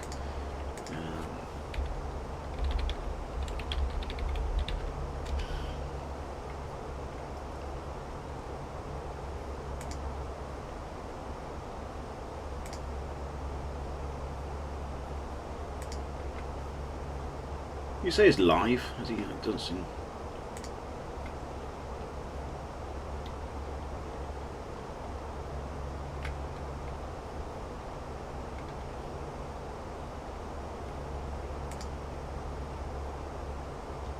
He's not streaming though, is he? I don't think he is. I don't know. Can't tell. Anyway, I digress. So yeah, we'll have a look at this if we can't get on the first attempt to give this one a go. Obviously, normal sort of rules and procedures apply. If we can't get onto approaches, we disappear somewhere else, which is down to Edinburgh. We know we've got about 51 minutes, so we've got enough to give it a go. Maybe hold around for a little bit and give it another go. If VATSIM are just chaotic. I will, of course, disconnect. I'm going to copy that. I'm going to put this in. Was it RMP uniform? That one there, I think. RMP uniform at 30. Yeah, you're going to go in for the secondary via Robur. Let's just make sure it all looks good. I'm not going to expand the window because it crashes the sim. Just going to have to do it this way. Robur. Doesn't seem to be any constraints in. I don't think there's 1800 992.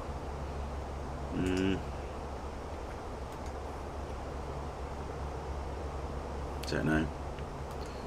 Hopefully we can leave that in manage nav or final app and it would do that. If we do RMP AR, we need to make sure the strains on both sides of the aircraft are all working, so that's not a problem. We will keep an eye on this predictive GPS. Satellites are all there, and that needs to. We'll have to override that to required as 0.2 because that's what the minimums are. And this will have to maintain 0.2, and we get the lateral deviation as well. And each tick mark is 0.1, so as long as we don't go out of that, we're basically okay to continue. There's going to be a second option We'll put the minimums in if we need to.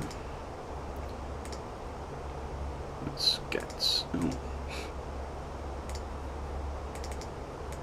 So we got 670 feet.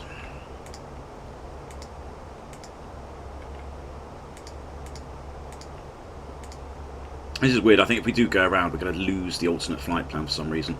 I may do conflict 3 as well because it's a bit windy.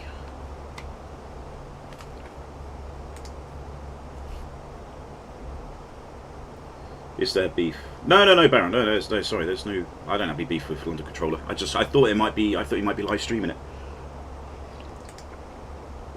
So I thought I'd see what he was doing. Right, 33020, gusting 34. So 33020.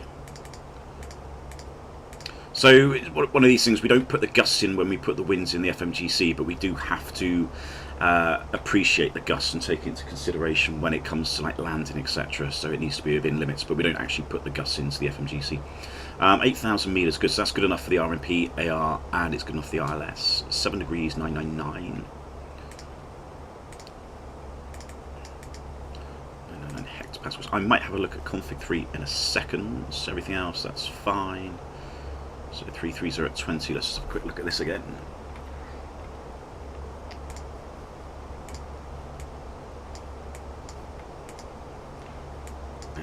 So actually this might be better now, 330 degrees 20.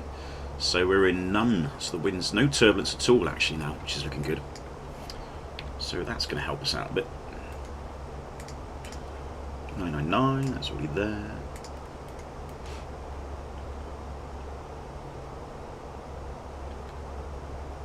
He is a bit like on cocaine, isn't he? But I think he's a real life controller. I think he's live on Twitch. Oh, is it Twitch? Is it okay? Do you have to have an extra trainer for narrow runners? Yeah, you do. HG depends on the airline. Some airlines will train FOs, some will train captains. In my airline, only the captains are trained to land on narrow runways. So anything less than 45 meters is basically a captain's only landing, which it would be in this case. I don't know about the Faro Airlines airline, they might have both. But yeah, that's another thing to mention, it is a narrow runway. So my airline has a restriction on narrow runways, so the crosswind would only be 20 knots. If it's a narrow runway, I assume this airline probably doesn't have any crosswind limitations because they have to get in really. There's no limitation from an airframe point of view. So Airbus do certify max crosswinds on narrow runways, but some airlines impose their own restrictions on that. But I think we should be okay. In terms of the crosswind component, we'll just have a quick look at this. Don't like his stream persona. Okay, yeah. He's about some control. Okay, I thought he was a real life controller. I thought he was a real life. We're going to put good because it is rainy. Well, it's like drizzle and rain, so it will be good. It won't be dry. That'll be the next one. It's grooves, so I'm sure the landing, the global reporting format which they use, I'm sure they would label that as 5. Landing weight, what are we? If we've got to go down soon as well, just need to keep an eye on that. Yeah, going down very, very shortly. Landing weight, we're going to be about 60.5, maybe a little bit less than that. Let's have a quick look first. 60.5. Lower to brake, no, it'd be medium. Manual. In fact, let's go max manual because that. It's funny, medium auto brake has got that distance. Max manual braking would actually reduce the landing distance considerably. It would probably knock it over 500 meters off. So I don't think Fenix have quite got the data right on that. I would expect max manual braking and in-flight landing distance would probably certainly do it. Flap 3, I'm going to do flap 3 because it's a little bit windy and the actual landing distance is fine. There you've got 10 knot crosswinds, so that's good as well. And obviously there's no defects. So let's go config 3 on there. Config 3 up there. And let's see if we can do it. So,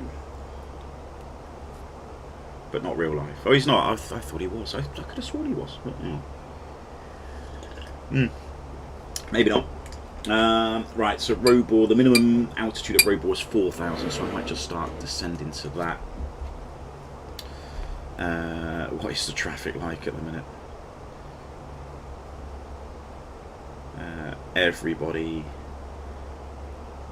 Everybody's holding. Right, let's just go down to 20,000 to start with. I'm going to have to keep an eye on this. So it might get in the way. I might just have to disconnect. I don't really care if there's other people around. In respect, so I don't mind disconnecting. We're on Unicom.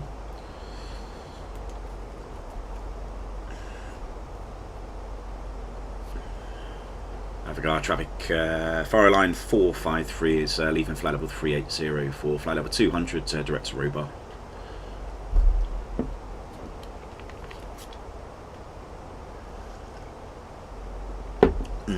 Yeah, medium. Let's go. What is the time? It's not actually too bad, is it? It's nearly 1 o'clock. That's pretty good, actually.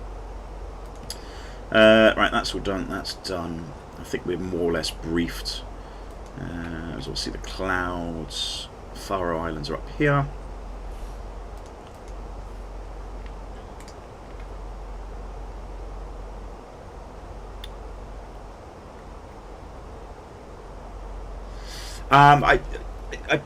Yeah, I don't know, Dan. I mean, I don't really know. I'm not a VATSIM controller or anything else, but there are, I believe, some of the VATSIM controllers are real life controllers, and you can usually tell. Actually, I know there's a couple of London controllers that I'm convinced are real world controllers. You just have to listen to them. You listen to them controlling VATSIM, and they have the same cadence, the same phraseology, the same calmness.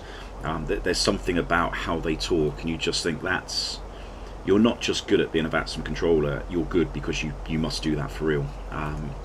So you do notice occasionally people, I'm sure they do it because, at the end of the day it's easy for them. I wouldn't mind getting back into a bit of VATSIM controlling. I did do it many years ago, but I'd probably just end up shouting at people. Certainly if I did it at my home base, because they're not doing what they should be doing. But I don't know what NATs are like nowadays. I bet there's a lot of kids out there. I say kids, teenagers that may do this as sort of school age type of people. 15, 16, 17-year-olds that are probably getting pretty good at it on the. What was that? Tower. Okay. 2485.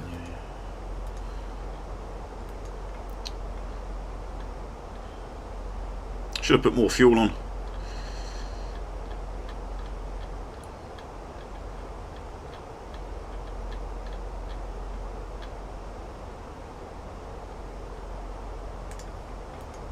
All stations, Vagar, QNH 999. Vagar Tower, hello, Airline 453, descending flight level 200, direct to Robar. Airline 453, hello, Vagar Tower, radar contact. Redirect Sudur, plan Sudur, hold as published, descend flight level 90. Thank you, Dr. Sudur, published hold, descend flight level 90, Airline 453. Right, so where's that? That's not on the charts. That's not what I was expecting. Sudur. Robot. Oh, there we go. I'm down there. Okay, right. Okay, that's not too bad. Sudur. Yeah, come on.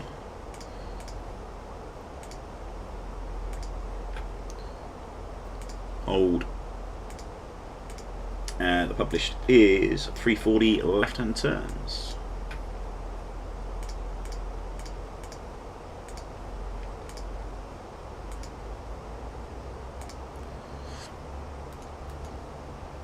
Right, so I don't think there's an approach via Sudur, but it's just at the minute it's just a hold. So we're just going to leave that as it is. Now there is we put the Robar bit in because at least that's there. But we're holding there first. So there's Sudur. And why are you not going down? Airline 419, you are number 2 for landing. From number 2, Airline 419, thank you. And there is an approach via Sudur if we did the RMP. 433, expect departure in 5 minutes. Roger, expect approach in 5 minutes, 043 Hotel Bravo 778, expect departure in 10 minutes. Departure in 10, thank you. Hotel Bravo 778. Yeah, that's funny, Baron. Got my exam coming up. Yeah, Osprey 7 Echo, expect departure at I'd quite like to do it. 1, Pay to watch that. Yeah, I'm not too sure I could keep my calm. That's a problem. 1, 2, 1. Anyway, let's concentrate on the task in hand, shall we? Wizz Air 22 kilo descent, 7,000 feet. I'm assuming it's an ILS they're doing. Have they got? No, he doesn't got an. He hasn't got an ASIS. Okay. Fireline 400, currently number 1. Roger, Falcon 400. Scandinavian 51 Delta, descent 4,000 feet, number 3. 4,000 feet, number 3 for arrival, Scandinavian 51 Delta. Yeah, right, obviously. So, yeah, well, it's just, I suppose, easy to wallop in it. Fuel-wise, again, 3.8 CNR, we're arriving about 5.6, just under 2 tons. So, 54 minutes to mess around with. So, obviously, we're keeping an eye on that.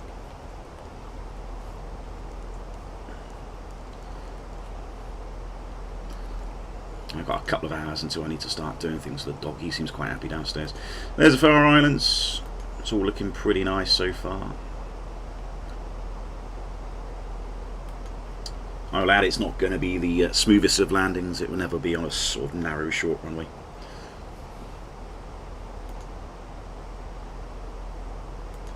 And I'll tell you what I am going to do as well, because there's going to be obviously some delay. I'm going to come back to green dot now. It just helps save the speed. Saves the fuel. Tower Fire Line 453, if you're happy, we're going to come back to minimum clean as well. 400, Roger. No point racing in when there's people out of here. Scandinavian 522, confirm established and localizer. Yep, established, Scandinavian 522. Can you explain dispatching first landing this way, but see a difference? Yes, HD. I can, but I can't, if that makes sense, because we don't have it here. Line 44, Papa, descent 5,000 feet. It's, I'm just turning down a bit, he's whacking around my ear. So yeah, FlySmart, imagine this is FlySmart. There's a landing application, and there are 2 calculations you can do. There's a dispatch landing calculation and an in-flight landing distance calculation. This looks very similar to an in-flight one, I believe, because they use runway condition codes, which is what is on there. Let me just get mine up so I got it, so we can give you so in-flight. Yeah, so this is effectively an in-flight. If you were to do a dispatch landing distance calculation, it assumes you're using max manual braking. When it comes to the runway condition, you then have the actual conditions, so whether it's dry, wet, slippery and wet, compacted snow, dry snow, wet snow, slush standing. So you actually then choose the actual type of contamination for a dispatch landing distance calculation, and then you land in flat. Pretty much the same will here. You don't have the option to change your braking because it already assumes you'll land at max manual braking. But dispatch landing calculation is usually a lot more conservative, so it gives you a lower regulated landing weight. So if we're landing on a narrow runway like we do here, we do a regulated landing weight calculation to work out what our maximum landing weight could be. So obviously this aircraft, the max landing weight is 66 tons, but you may find that on a wet, short runway, it might give you a maximum landing weight of 61 tons. So it tells you what the new regulated landing weights will be, and of course that way then you can base all the fuel on, etc. You know, because you can't get all the fuel on land at 66 tons because the regulated landing weight is prohibiting that. So you can only take off and plan to land at that new regulated landing weight, if that makes sense. Once you're airborne, you then change to an in-flight one, and the in-flight one is usually a bit better and allows you, allows you to land at a bit higher weight. But I mean, by then you're already gone anyway. So you know, it's a good way of just making sure you're not taking off and planning to land at too heavy a weight that the runway can effectively handle.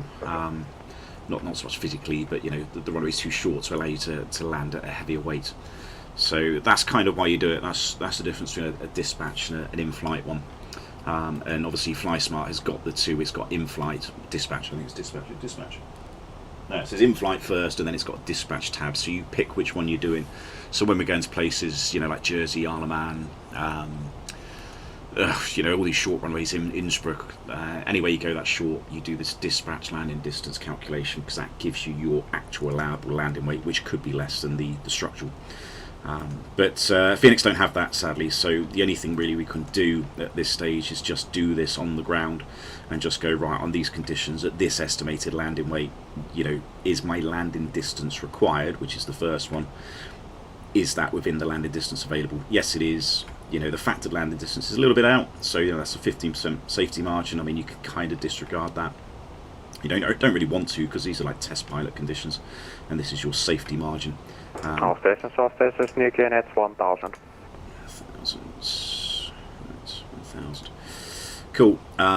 So yeah, you know, full flat would actually allow me to land within the landing distance with the 15% safety margin as well.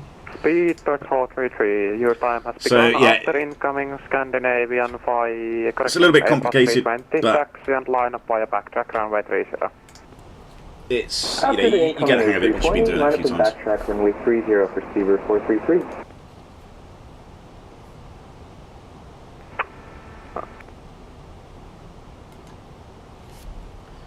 Airline 453, do you have an EAT for us at all? Airline 453, you can expect around 20 minutes delay. Okay, I think 20 minutes, so that's fine, we got the fuel for that.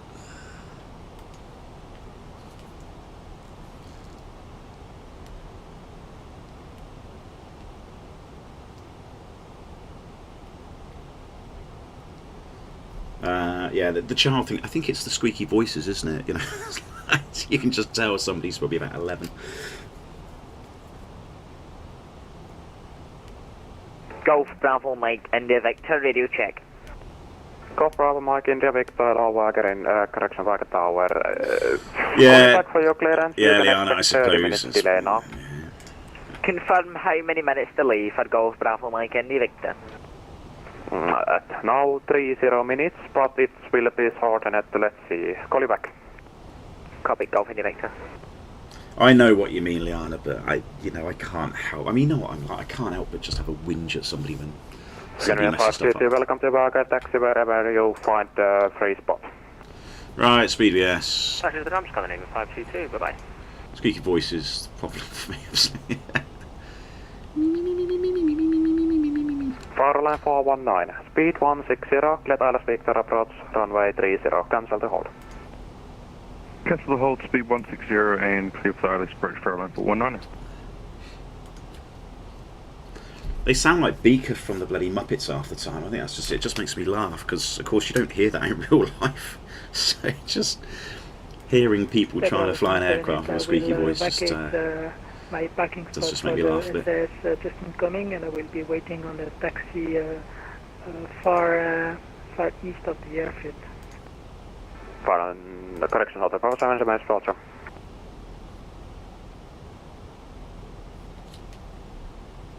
Tower, this APA 035 radio check. APA 035, hello, Vagar Tower. Call you back, 30 minutes delay. 30 minutes delay, copy. APA 035.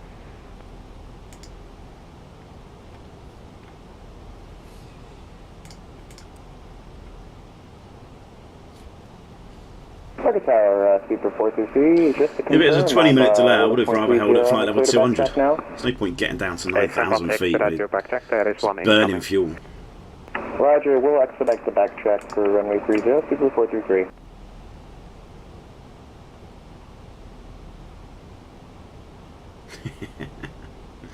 Yeah, Baron. The thing is, it depends where you are, isn't it? You know, if they might be halfway around the world, in which case they're just getting up in the morning.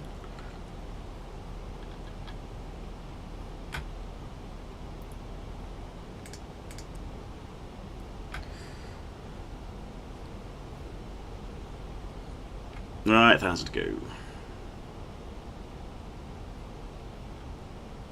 So what's that? 4 aircraft down here.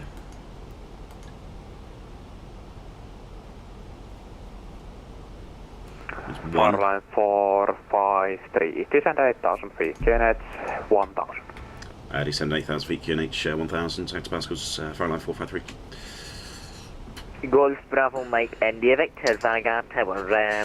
Let's do that. Let's do that as a real rush. Golf Bravo Mike India Victor. Still VS. Golf Bravo Mike India Victor. Clearance is in the system, and I'm aware you require an extra few parking spots. We're happy to take the intersection departure with a PA28 Triple Arrow IFR2 RAF Kirk Newton in Scotland. 1 pressure KOB. checks. That's perfect. Call you back in 5 minutes. You are number 3 for departure. Departure in approximately 30 plus. Alright, temperature is barrier FQH 1000 is set. Seatbelts are on. Minimum is barrier 670 feet. Water brake is medium with B's. Sorry, unable. I have to get the incoming traffic down first. Wonder where we're going to park then. That's going to be interesting. Sorry, 433, but if the departure is only 30. Yeah, there's not really many places to park. There's there and there, that's it. Maybe in front of the hangar. Clear for takeoff, runway 30, 433.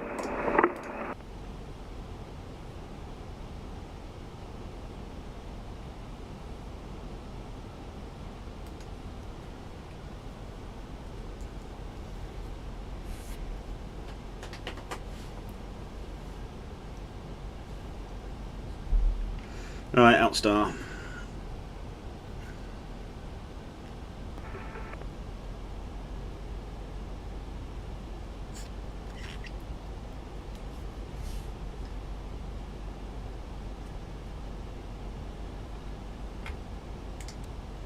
Airline 419 and all speed restrictions. Speed restriction for Airline 419, thank you. Sorry, Airline 471, the estimated time of arrival. Airline 471, you are number, let me see, number 5, so expect arrival in 15 to 20 minutes.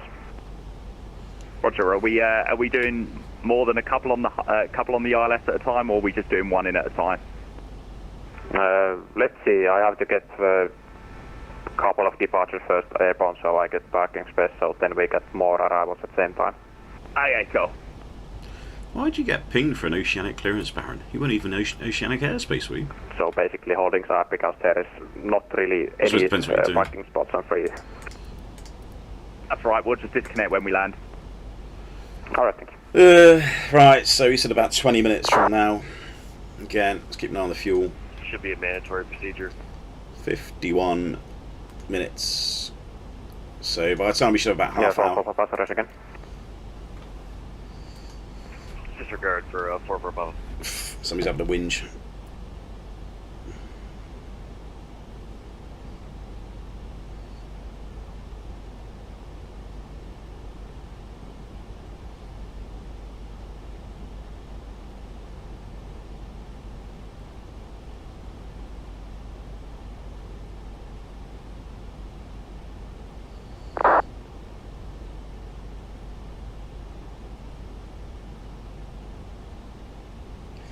I don't have much hope that we're going to get in with this vaccine.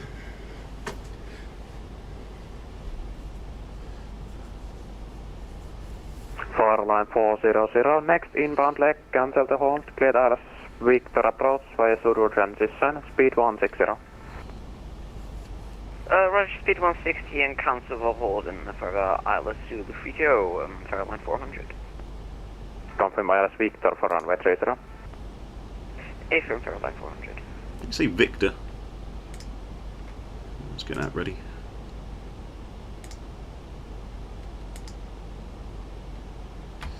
Oh, I suppose there's a transition from there. That's handy. There's probably not much else. It's RMP missed approach. Oh, that's probably a bit better actually. RMP missed approach 4,000. Authorization required. Yeah, I'm sure we can do that.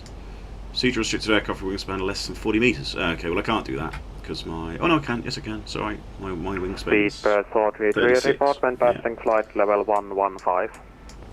Roger, yeah, slightly lower minimums as well, even better.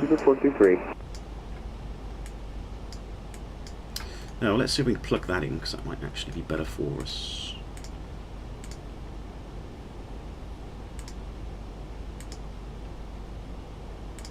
Pseudo. Still holding, good. That's in. It was a minimum, what did I say? 5%, we can do that with 2 engines, 475.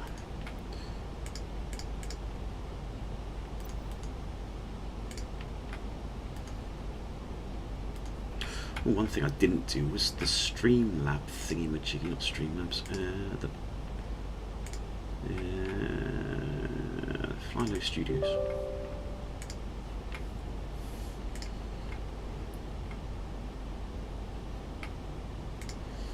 Well, we might not get in. We may not even get into Vagar at the minute. It's chaos. KCH, where are we? E, K, V, B, G. OMI, FNI, 453.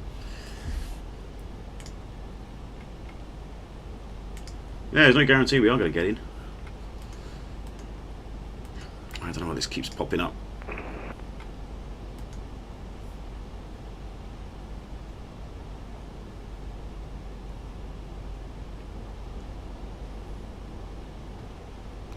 This is weather's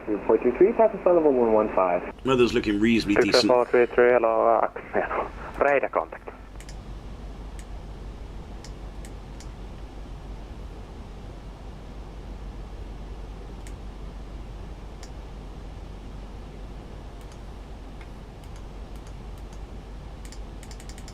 Airline 419, wind 3, lift 40 degrees 20, casting 33, max 48, runway 30, clear to land, expedite vacating. Runway 30, clear to land for Airline 419, thank you. For Airline 400, traffic is somewhere on the turning final. Number 2, clear to land, wind 3, 40 degrees 20 knots, casting 33, max 48. Oh. Roger, clear to land runway 30 for Airline 400. That doesn't sound good.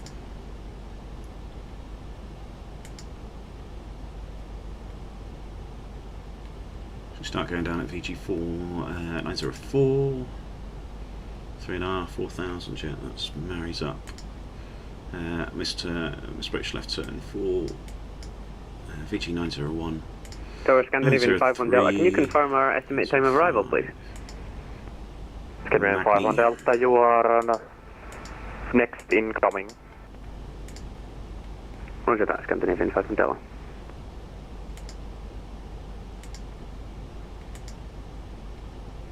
Speedbird 433, unfortunately, bird is offline. Unicom 122, decimal 8, bye-bye. Phone over Unicom, thank you very much for the service. Speedbird 423, bye-bye.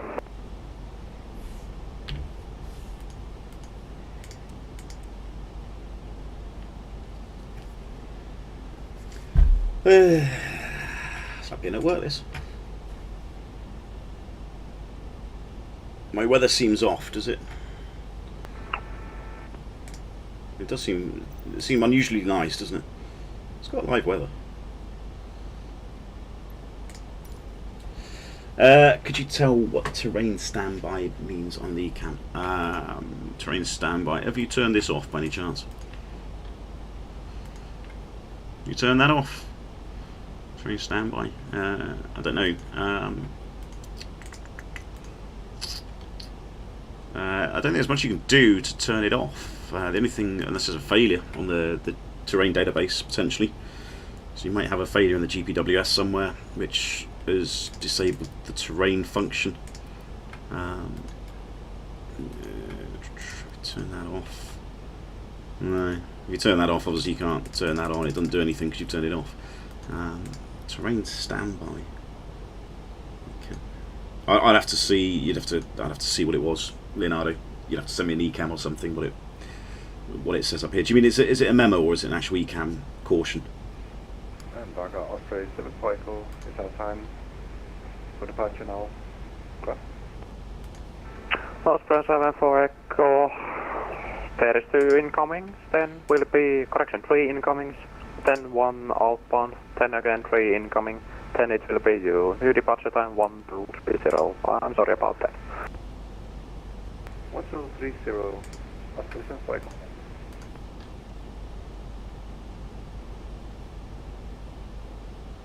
So I'm just going to keep a very close eye on this time now because I need to make an approach. And obviously I need to make an approach before that gets 0, otherwise I may only get time to do 1. Go on to the Phoenix and just sold itself. Good point. No, I mean, you're not going to find anything with QH for something like that. It just sounds like a sneak cam or something. But it might have been an indication of failure or something. I don't think. Can you fail? Instance. Always press the wrong one. Is that why? Probably nav, I'd imagine. Might be nav.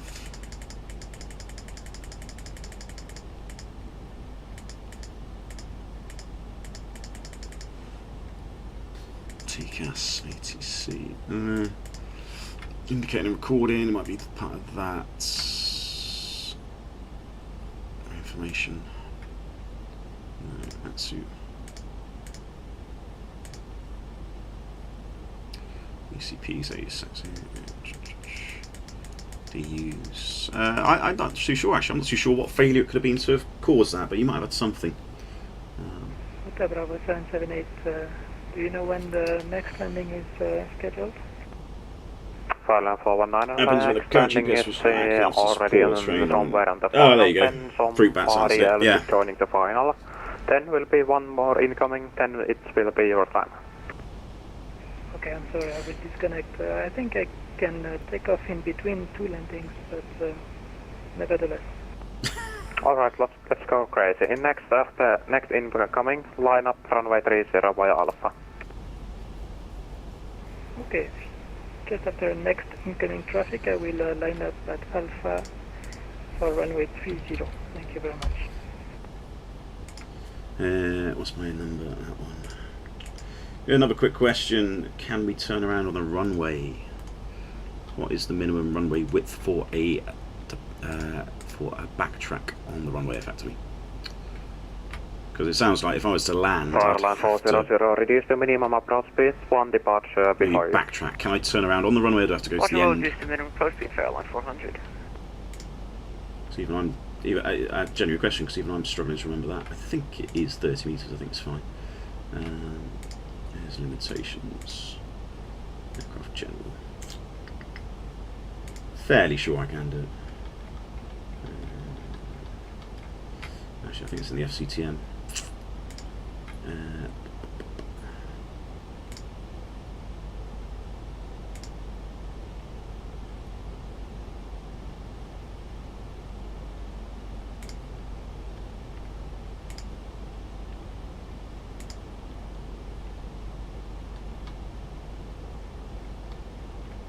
I think. Where is it? Yeah, there we go. 108 degree turn on the runway. Yeah, 30 minutes you can. You can do it, but it's very, very tight. Just means you've got to sort of point over and then turn right. There may be something, I mean, you may not be allowed to do it here, but yeah, you can. You can do it, you're allowed to do it.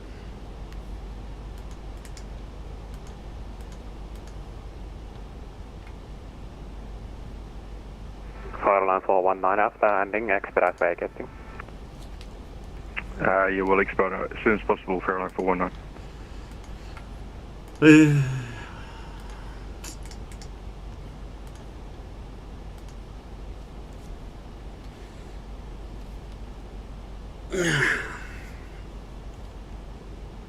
Oh, this is boring.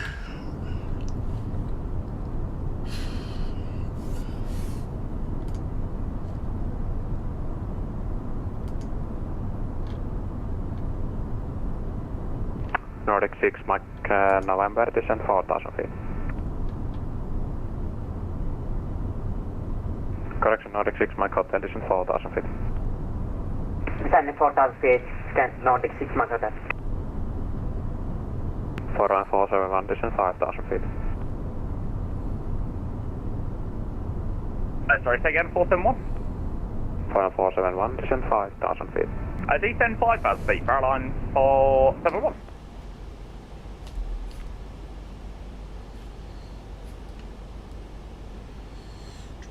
For 419, welcome to Vagar tax wherever you find a spot. Bye-bye. Take you wherever we find a spot for Airline 419, I think it's ATC.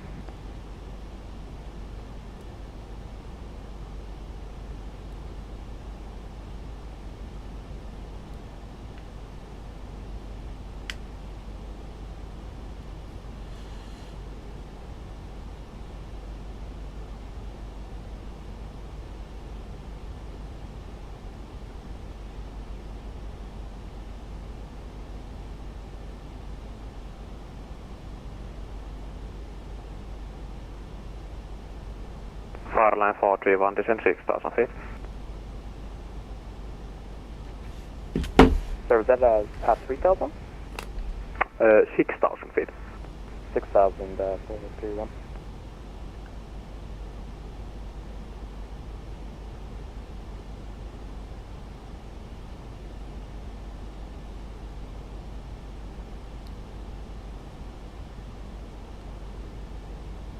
Hotel Bravo 778 via intersection Alpha clear for take runway 30 and 340 degrees 20 knots, casting 33 max 48.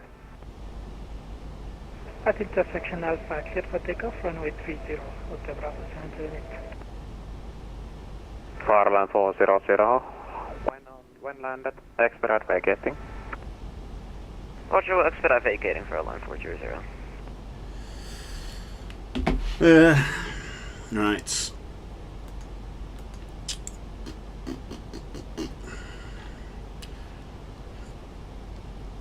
I don't think we're going to get in.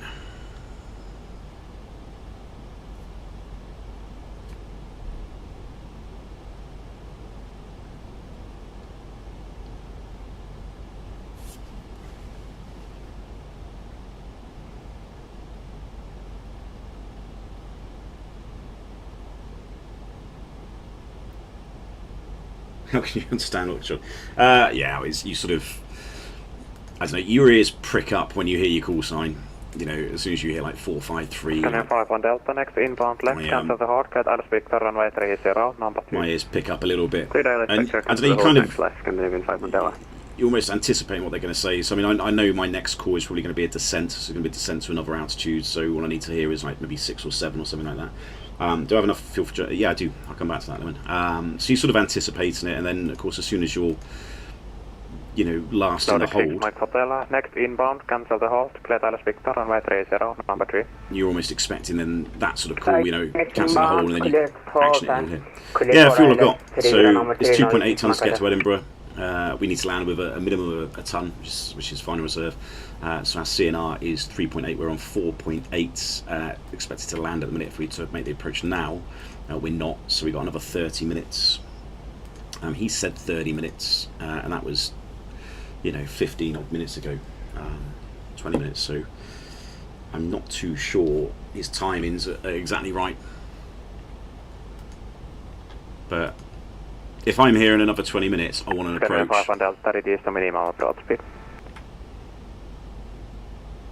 Wilco, Scandinavian 51 Delta, then to minimum approach speed. Nordic 6 Mike Hotel, minimum approach speed. Minimum approach speed, Nordic 6 Mike Hotel. Golf Bravo Mike, India Victor, Vagar Tower. India Victor, right?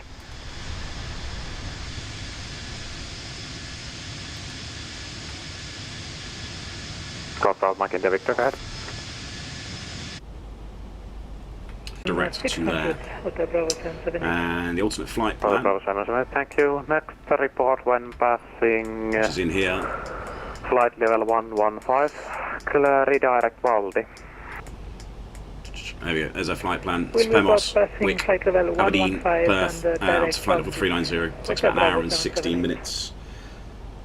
So yeah, I certainly don't want to be hanging around much. If I'm still here at 2 o'clock in the afternoon, I will probably just speed things up. Go ahead. Golf Bravo Mike India Victor. Is there any way of getting a clearance through as soon as possible, sir? Once again, we're happy to take intersection departure between departures.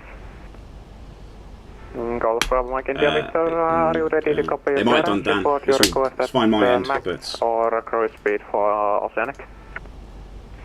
Golf Bravo Mike India Victor, max speed expected 185 knots for a Piper PA28 Turbo Arrow 3 requesting clearance to Kirk Newton in Scotland, 1 POB. Golf Bravo Mike India Victor, clear to destination, runway 30, Odeva to November departure, flight level 120, speed 180, squawk 3260. Golf Bravo Mike India Victor, sorry sir, can you repeat that clearance all again? We caught up to 30 and this cut out.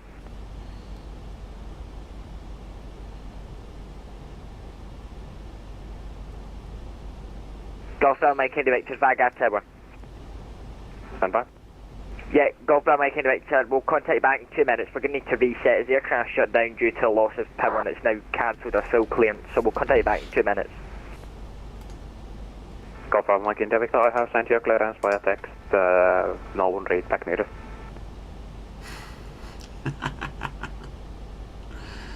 Yeah.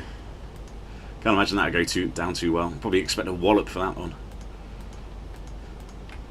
Alright, is anybody at Robor? Runway 400, runway 30, clear to land. I don't think anybody else is at Robor, so I mean, why can't we just go over there? It's a bit easier. Send us over to Robor and then we can run then a bit closer to make the approach. Airline 44 Papa, descend 4,000 feet. 4,000 feet for 44 Papa. Airline 471, your time has begun, descend 4,000 feet. So 4,000 feet, 471. Got that, Mike Victor. We've still not got that clearance for text, and we're going to have to respawn in the game. So, if you could stand by for a few minutes, please, and we'll take the clearance via voice. I'm not, even if we make an approach, I'm still not convinced we're going to get in. What is it now? Arrival. That's not too bad actually. 340. 19. Gustin 29. That's okay. Yeah, that's. I can work with that one. Farallon 471. 471, good. We're just slightly ahead of that Nordic 6 Micro, so any chance we can maybe just slot in front of him? Nordic 6. Standby. 59.5 now.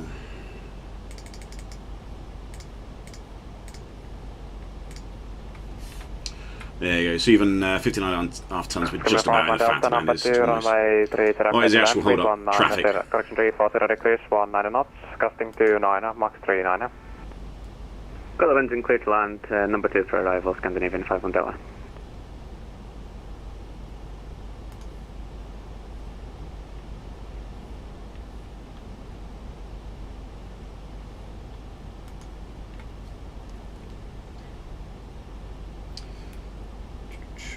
Wait, do your EFBs have fancy rain check-in apps? I'm guessing it's raining, it's a bit of a problem. Farland 471, you can expect 1 or 2 holds anymore. No, HG.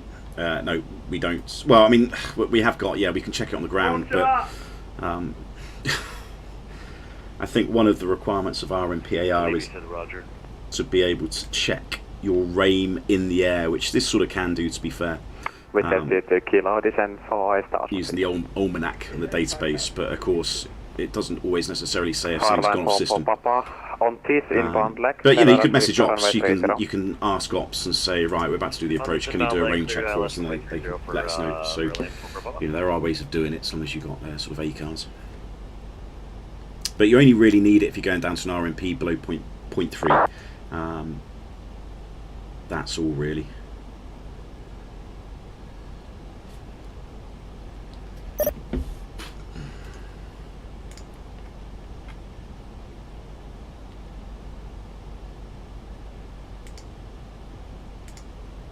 Hey.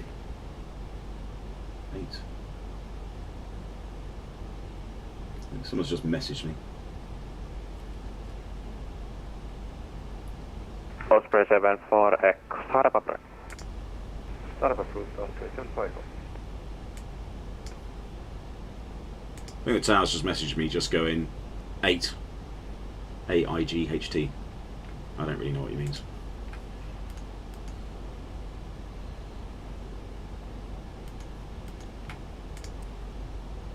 Hotel Bravo 778, passing flight level 115. Hotel Bravo 778, Reykjavik control is offline, Unicom 122.8, bye-bye. Unicom, thank you very much for the service today. Hotel Bravo 778. Golf Ground Lake Victor, we're back with you, ready to copy clearance. Stand by for 400 second. Ready to copy clearance for Golf Bravo Mike India Victor. Stations on the ground, stand by for line 400 second. We're going around. Oh well, join Magni holding as published. Yeah, Joint Magni is published, Airline 400.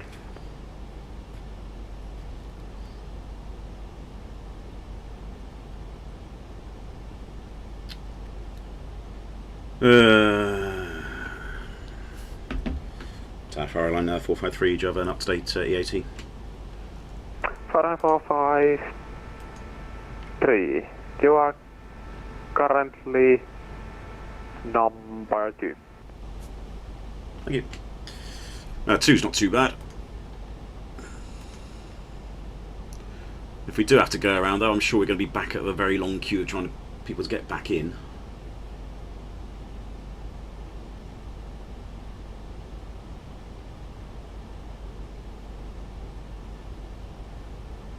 Oh, he said the game word, Baron. It's a sim. Airline 471. Airline 471. Okay. Sudo transition alla speak to runway 30. Reduce minimum approach speed number 4 for landing. So reducing minimum approach speed via Sudo Cliff the Alice Victor runway 30 for Airline 471.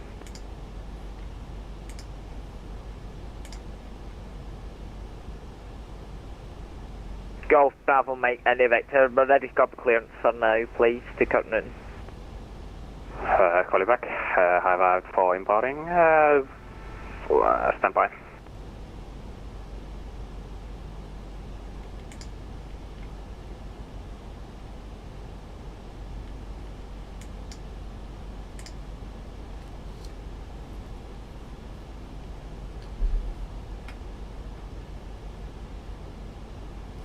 Nordic 46 Mike Hotel, you missed pseudo transition, cancel approach clearance, turn left heading 260. Left heading 260, Nordic 6 Mike Hotel. How's he managed that? 471, number 3. Roger. We said to kilo distance 4,000 feet, number 3, correction, number 4. 4,000, number 4. Airline 400, number 5. Roger, 400. Airline 453, number 6. Roger. It's number 2 a minute ago. Hotel, number 7. Hi, number 7, Nordic 6 Mike Hotel. Nordic 6 Mike Hotel, redirect Magni, join Magni holding as published, climb 5,000 feet. Roger, Magni holding has published, climbing 5,000, Nordic 6 Mike Hotel. Airline 453, I need an approach time in 12 minutes, otherwise I'm diverting. Airline 453, we can make that.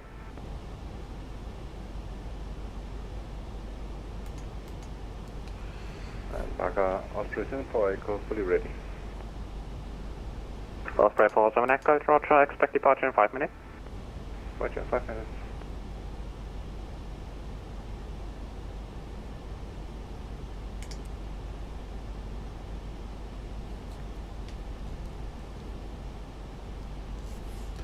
Should have carried more fuel.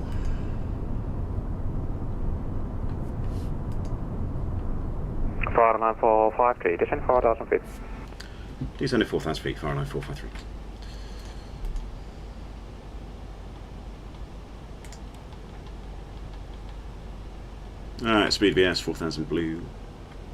Need Devonish.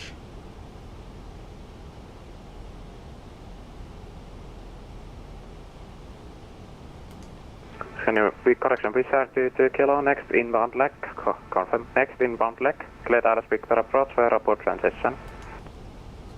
Once more on a hold, next inbound leg cleared, ILS to transition.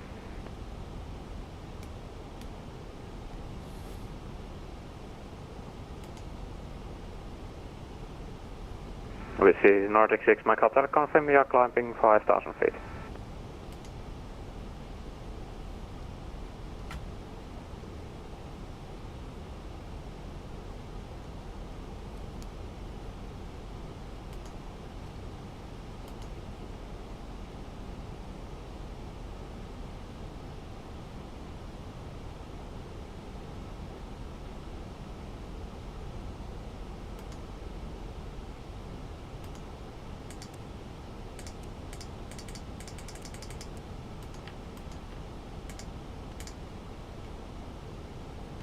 You can see there's the alternate flight plan.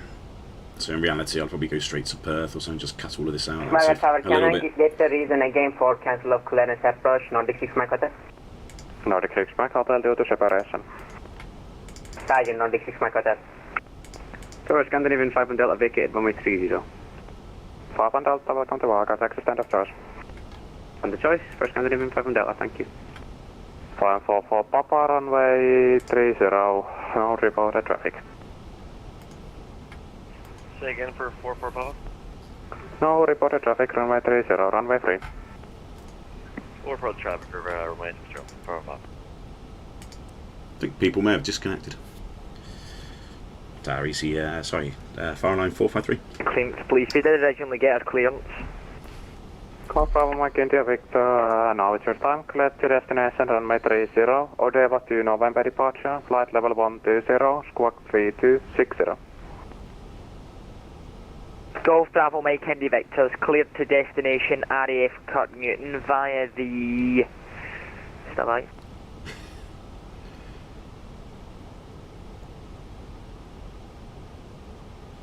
We're cleared via the ODEV to November departure, runway 30, flight level 120, squawk 3260 for Golf Bravo Mike Indy Victor.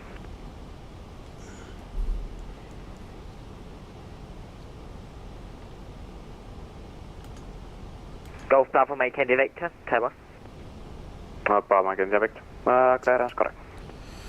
Golf Bravo Mike Indy Victor, requesting thousands that to once again we're happy to take intersection departure and we're eventually going to lose power unless we get some engines moving here. Golf Bravo Mike Indy Victor, Roger start up approach, I call you back when there is free spot. Yeah, copy, thank you. And for Airline 453 town. 453, good. Yeah, so it's just the last landing aircraft. Anybody online, just give us a pilot report just on the conditions of the approach in the last sort of 5 minutes. 453, Roger. Wind 340 degrees, 19 knots, costing 29, visibility 9 kilometers, tracing rain, broken 2,500 feet, then back correction temperature 08, dew point +4. QNH 1000, wind grade 340 degrees to 1 knots, gusting 39, variable between 300 and 040 degrees. Yeah, thanks for that. I got all that. I was just wondering if there was a pilot report of anybody online that's landed in the last 5 minutes, just to hear what their opinion was for the approach.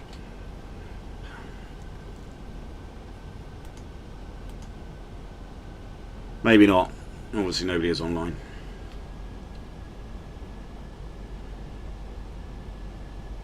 No, there's how many inbounds, Christian. Yeah, winds are fine, aren't they?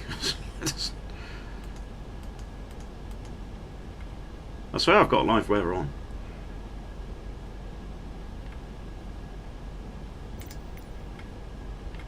You know, it's there, see?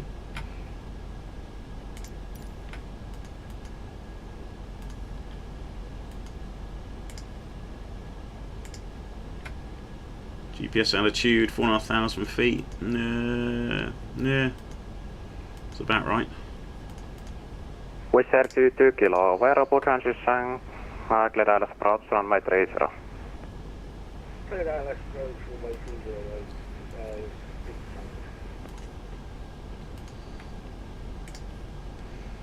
Come on, mate. I'm not waiting much longer.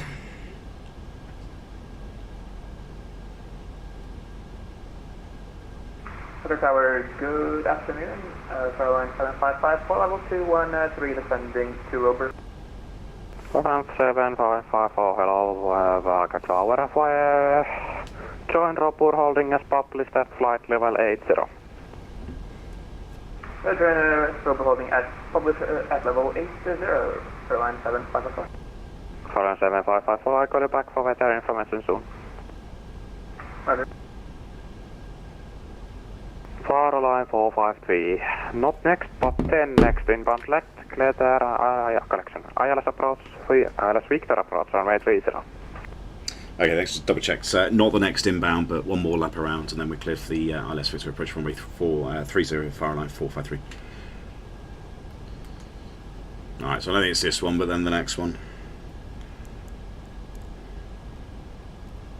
Golf Bravo Mike Indy Victor, there must be some room coming up shortly for runway 30 intersection departure. Oh, this guy's Golf Bravo dying Mike to get going. FM to ILS, then it's your space. Copy, Golf Indy Victor. I'm surely he can just take off on the grass. He's only a bloody Hyper 28, isn't he? Just go outside the airport and take off on the road, mate. There can't be that much things around. Yes, they are, Lemon. They are as boring. They are very boring.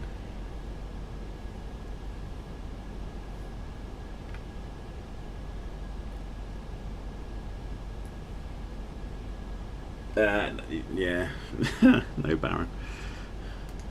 Well, I'm not saying they're not pretty, but I mean they're certainly not sat up front watching us at this stage of the flight. Yeah, if I get in, Ryan, I don't know if I will, but.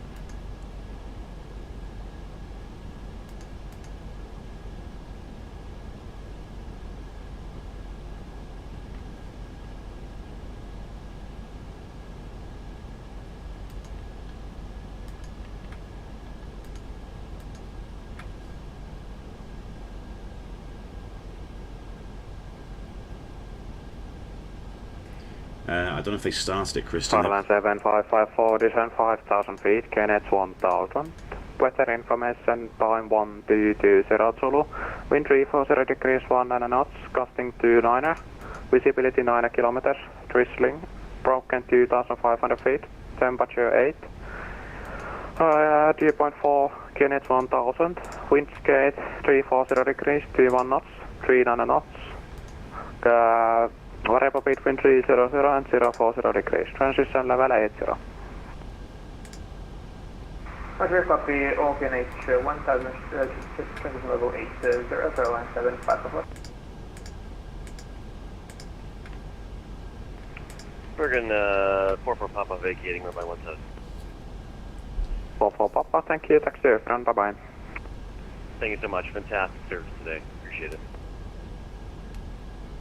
Visual 22 kilo, wind 340 degrees 19 knots, gusting 29er, max 39er, runway 30, clear to land. I'm saying nothing, Baron.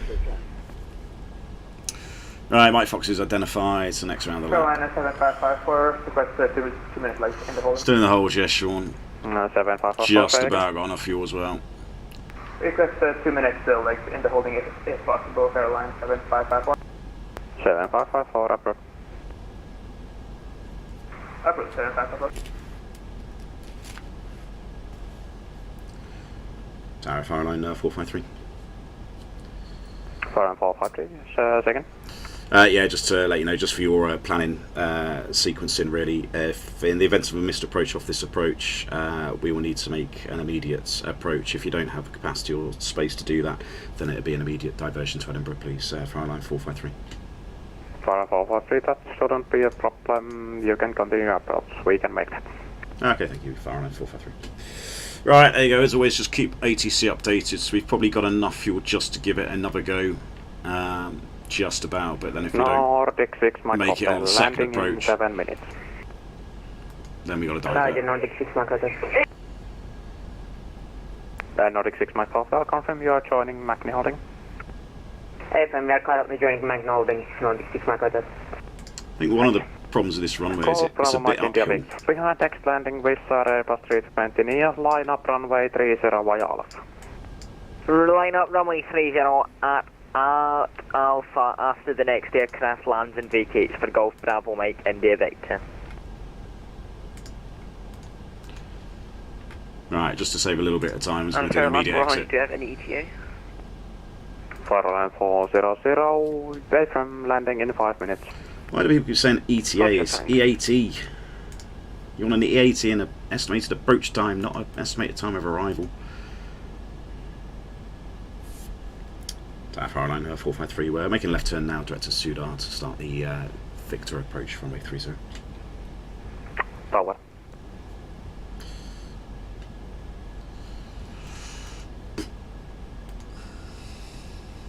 Right, so 4,000 safe all the way down to the platform, which is what we're doing.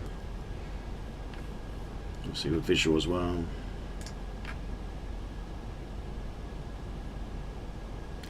Loads of fuel. Not when it takes us 3 tons to get to Edinburgh, Chris.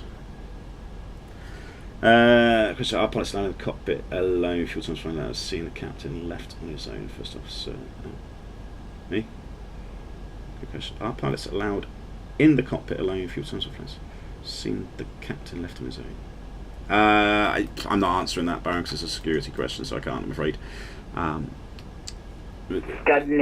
I would say there are various different rules for different airlines and different states. Flight level 135, descending to flight level 080. 177, hello, Reka Tower. Plan hold over report at flight level 100. Hold that rubber at flight level 100. Knots as well. Scandinavian 1777. Just the speed, 5 knots. So we've got 10 knots above VLS, just because it's a bit windy. Just to confirm, was it rubber to hold at?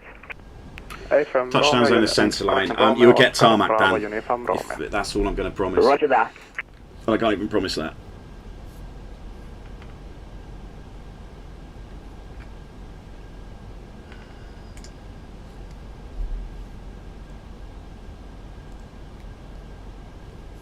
Alright, power requesting cut off cockpit for 2 minutes. Nordic 6 Makota. Approach. Nice.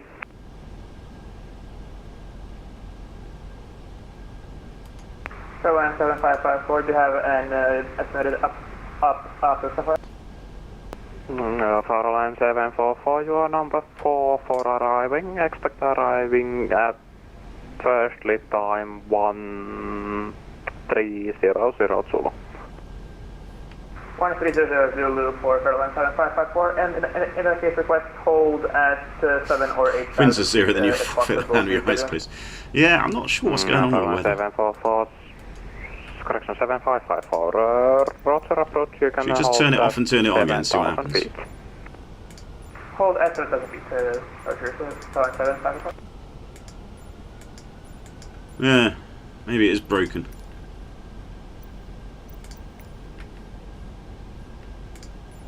Osprey 748, your time now it's your time. You can expect my internet's connected. 1255 Zulu, and that will be cold time. Are you ready for that? Oh dear. There we go. Oh well, I suppose if anything, at least we could probably get in. What's the wind?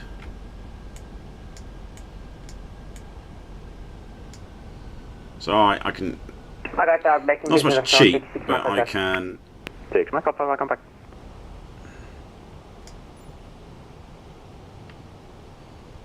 Speeds.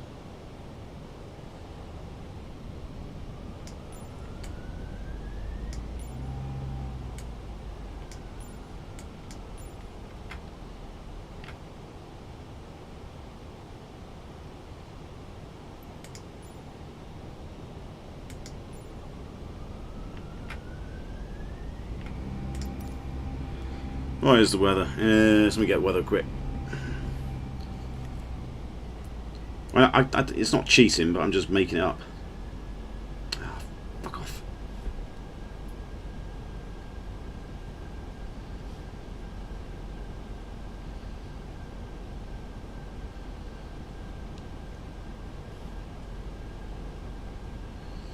Broken. Was there 220, we're vacating. 22 kilo, thank you, taxi to Apron, bye bye. Taxi Apron, bye bye, report for next pilot landing, wind shear at top 1,000 feet. Yeah, 2 kilo, thank you. Airline 453, report at wind shear and final. We'll go, Roger, Airline 453.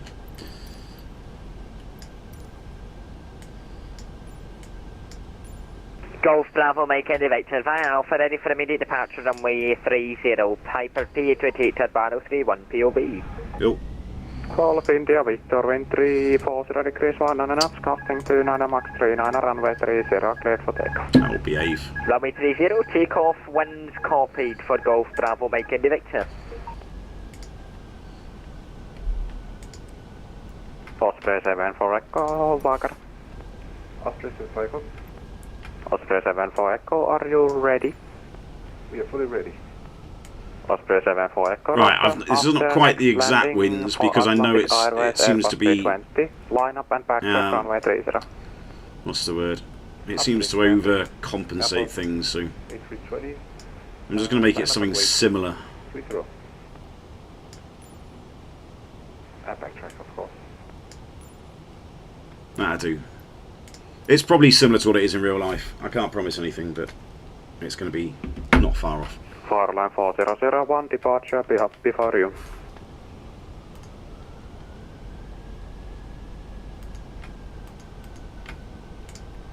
Alright, let's arm that up. It's glide slope lock blue, cat 3 dual AP you want to do.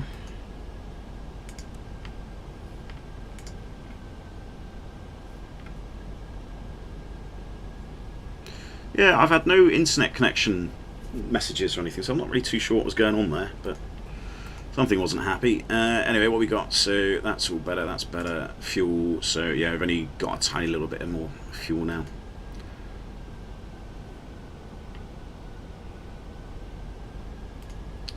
Temperature 13 degrees, it's a bit, it's actually warmer than that, isn't it? It should be.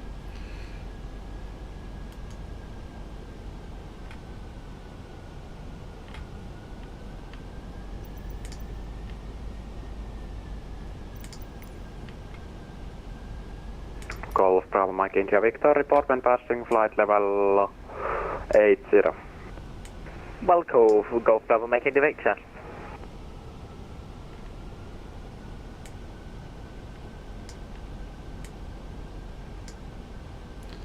Right, it's about as good as I can do, I'm afraid.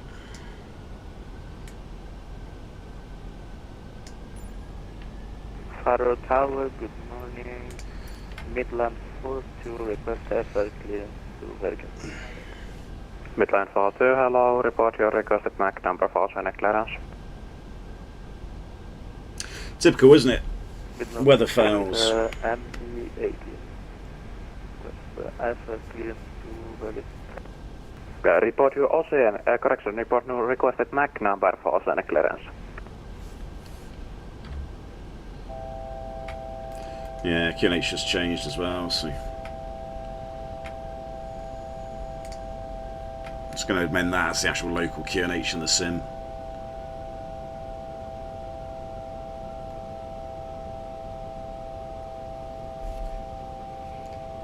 Midland 40, report your requested MAC number for Ocean. Let's go flat one, please check flat one.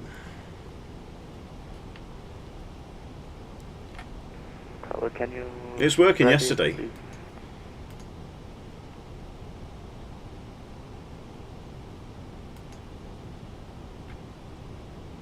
Right, because of a steeper approach, it's 3.5 degrees, I'm going to make basically a stabilised approach. So as soon as this glide starts, indicator starts coming down, it's going to be flap 2, then gear down, then flap 3 as we start going down. There we go, so speed check flap 2. 41453, runway 30, clear to land, wind 340 degrees, 19 knots, casting 29, max 39. Clear land, runway 30, Fahrenheit 453. And Fahrenheit 400 and ETA. 4001, departure before you. Lock. Roger, thanks, Fahrenheit 400. Missed approach is 474 Echo, keep the intersection clear, one incoming before you. Roger, keep it clear. Operation cycle.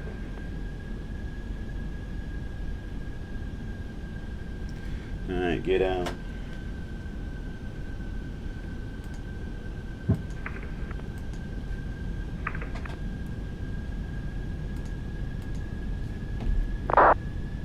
Flap 3, switch check flap 3.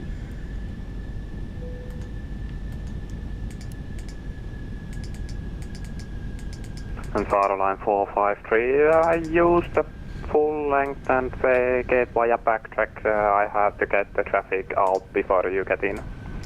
Okay, no worries, we use full length and then backtrack for line 453. If we land. 74, you can taxi to holding point Alpha after landing. Missed approach altitude is set. Roger. After he passed fucking shit spots, come on. Utter shite. Lights up.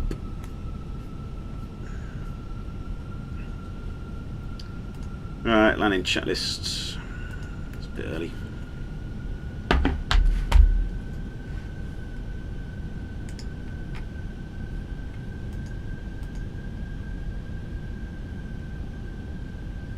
Alright, visual. Can you grant me the instructions, please?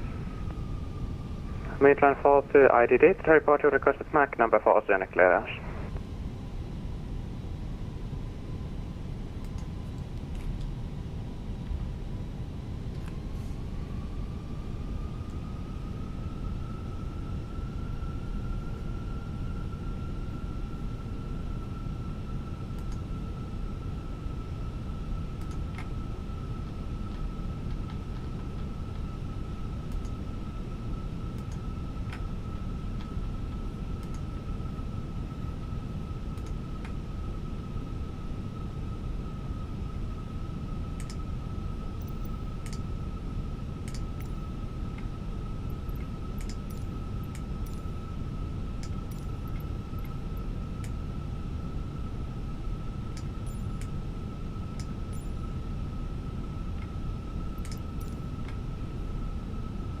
So there you go. That's the sort of wind we're probably expecting. Probably a little bit stronger, but in reality, but it's pretty steady at the minute. Canadian 1777. Just wondering, what is my number in the queue for landing? That's going 1777. Second. What is my number in the queue for landing? That's going 1777. You're number 4. Roger that. Passing 8,000 feet for Golf Bravo Mike India Victor. Golf from Mike India Victor. Right, landing checklist. Cabin is...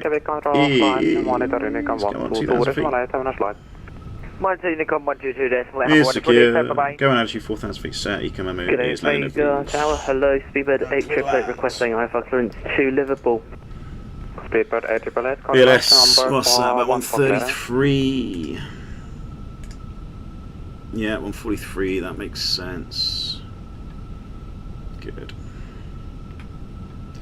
Alright, let's be a little left rudder in this one. Airline 400, Vagar. Airline 400, go ahead. Airline 400, approach in 3 minutes. Here's the gusts. Gotcha. 1,000. That's chats. Just let the automatic do its thing.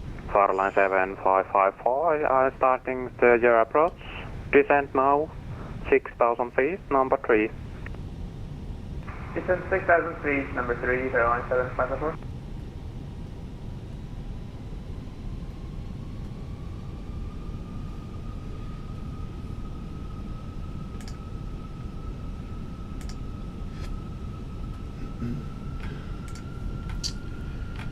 Right, I'm trying to keep. So I think it's a little bit of upslope. So I'm going to sort of try and aim for the aim point. I'm not too worried if I land a little bit long. It's going to be max manual braking as soon as we touch down.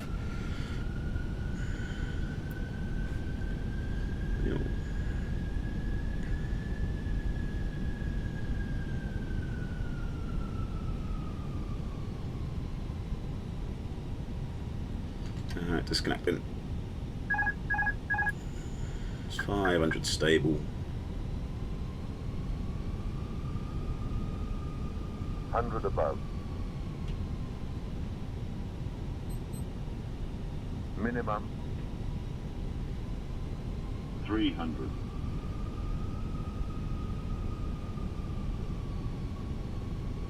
200. Light slope. 40, 30, 20. Retard. Give me 1777, descend 7,000 feet, Kenneth 1,000. Descend 7,000 feet, hit 1,000. Scandinavian 1777. Spoilers, reverse green, desal. Oh, a bit floaty, but it didn't smash in.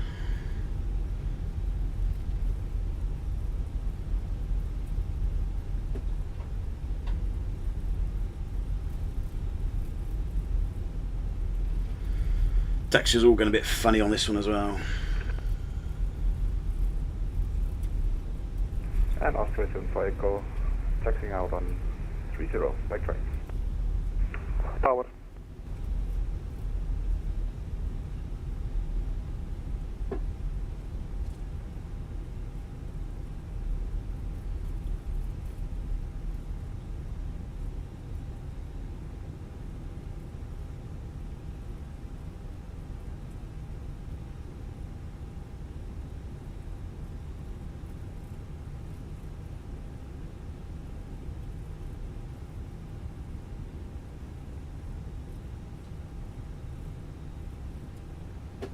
Flyline 453, finally welcome to Vagar, taxi to apron, bye bye. Thank you, taxi to apron, Flyline 453, thanks for service. Speedbird 888, about when are we going to get open? Speedbird 888, I have no time, report your requested Mac number for Scenic.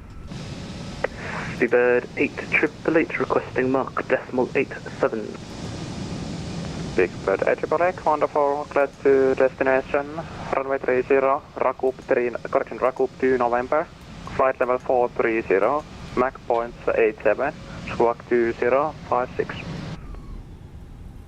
Cleared to Liverpool via the Racoup 2 November, runway 30, requesting Mach .87, squawk 2056. Final altitude 43. Right, anyway, let's do some leave the lights on. Clear, that's correct. Speedbird 888 requesting startup. Speedbird 888, call you back for startup for arrivals before you. 888.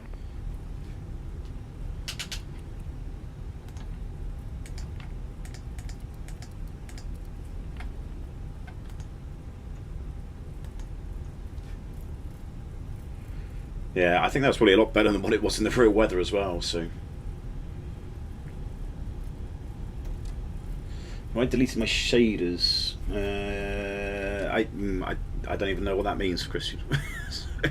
No, is the answer, because I've got no idea what that means. And Vagar, 374 Echo, ready for departure. Osprey 74 Echo. Oh, so is that 350? Second arm, I call it back. Roger.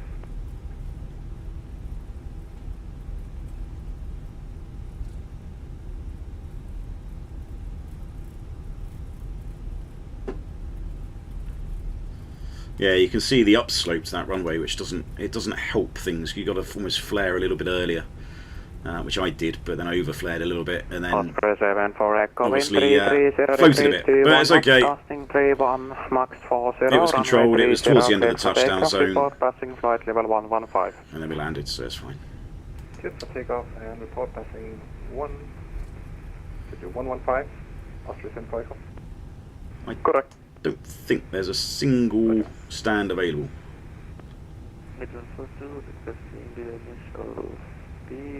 No, I might go straight ahead then. Right, I'm going to disconnect.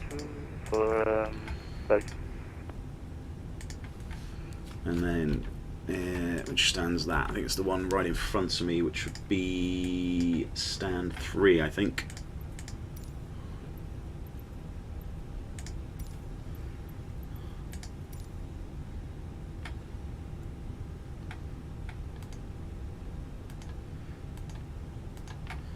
Do the lights.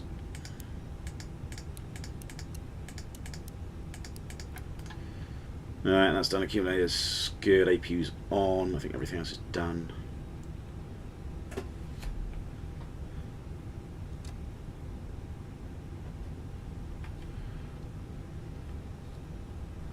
Got the marshaller.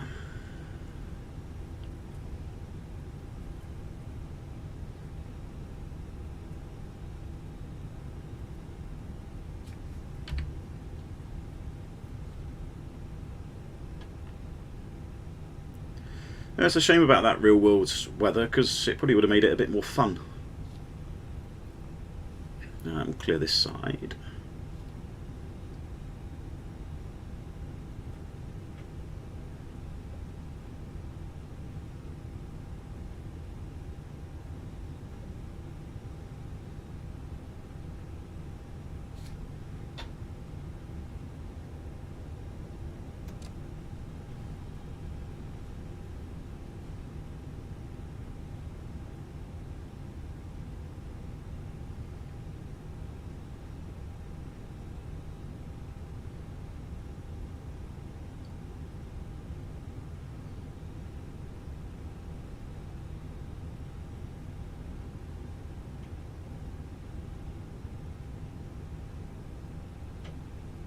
No, bit early.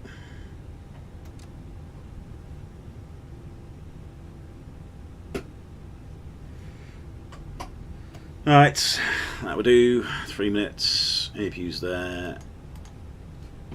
Engines can come off.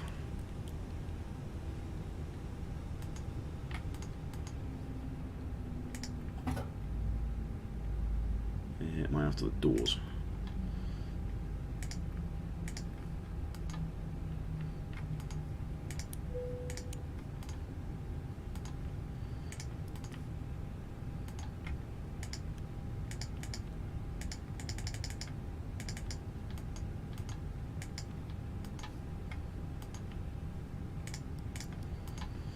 I think that's everything.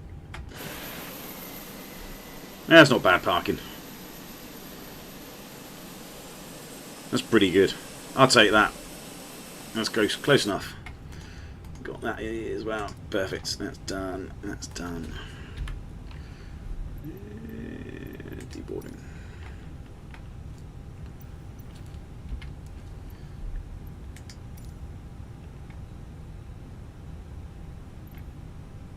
Yeah, whatever. Good. Well, there we go, guys. That's that worked, didn't it? Do I not have Wrexham? No, I don't. No, it's just normal one. Yeah, that seems to work a little bit. But it's just saying about the weather. And I think the winds. I think the wind on touchdown was pretty good. Ooh, let's go.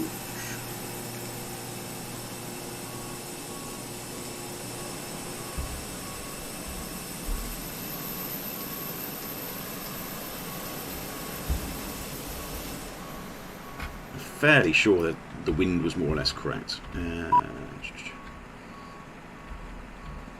Yeah, so that's probably pretty much what the wind was doing. Maybe a little bit less.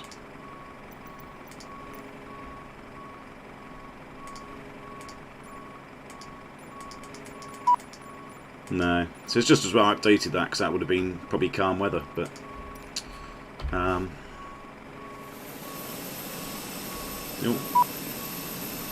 oh, can't you do it yourself?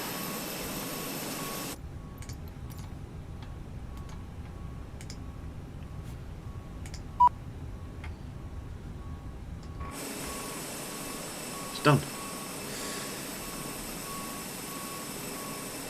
Yeah, cheers, Chris. Yeah, just message away. Can you what? Describe the windsock. How do you mean?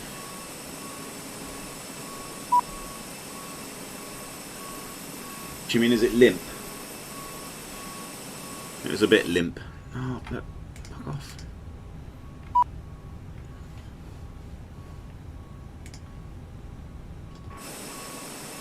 That better? A bit limp today. It is a bit limp. Yeah, I gave it another go. At least, I mean, the flight seems to work. The sim seems to work a bit better. Yeah, this just seems a bit. Christian, if you can give me a hand with that or something, it all looks a bit odd where all the texture is a bit random. Just yeah, a bit of a shame about the live weather. Not stiff on the rats, no, it's definitely not. So yeah, I don't quite know what happened there, but I don't know. I mean, at least we can amend it in the weather. So I try to sort of make it as realistic as possible, just using the weather engine, which I'm not convinced is quite correct. Because I've done this before and put these sort of weather conditions into the real world, and it's almost been too windy. Like when you look at the wind speed on the ND, you know, on the approach, even if you put like 18 knots in, it says like 30 odd knots or something. It doesn't seem to correlate exactly, or there seems to be so much of a shift low level that it's not quite as good. So I reduced a little bit to what it was, but you know, it was an approximate approximation of probably what the wind was doing in Vagar. Maybe not quite as severe as what the live weather would have been, but you know, still challenging enough, and you know, just about got in. Probably not the prettiest, but as we always say, not always going to be pretty and smooth on short runways. Just has to kind of be safe. But there we go, guys. So yeah, hopefully that was good. You know, again, I'm back to work next few days. Well, in the next week. Hopefully back next week. I need to do something with this PC. I don't know. I've got to maybe look at some finances or something. But I don't know. Maybe I need to start looking at upgrading the PC, because there's definitely things. I mean, again, this the PC crashed again. It was doing an update. There was an update, and it got to the end of the update, and it just crashed. It just crashes every time. But it's fine. That's what's so perplexing. As soon as the PC's crashed, it's stable. It almost has to crash first to get its bugs out the system, and then it's absolutely fine. So it's very bizarre. It's a very, very bizarre thing. I don't really know what it is. Very, very unreliable. I don't know why the cargo holds aren't open, but you know, once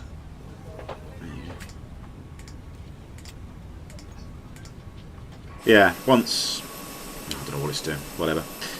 Yeah, once it's crashed once, it's happy, and then it's fine. But I just don't understand why it crashes to start with. But no, I you know, I just need to update the system. I'm sure. What was that? Parking brake? I don't know. Anyway, enjoy, guys. Have a good weekend. I'm going off. Busy next couple of days. Have you swapped? No, might never swap video cards. Just, I don't know. I think there's something in the community folder personally, because I don't think it's as buggy when the community folder's empty. But then I'm sure I've reinstalled Microsoft Flight Sim. I only had the Fenix app in there, and then it still crashed with the Fenix app. So I think it's I don't know. I'm not going to point fingers, but it might just be that. Anyway, there we go. Have a good weekend, and yeah, I shall see you all later. Cheerio. Oh, stop moving.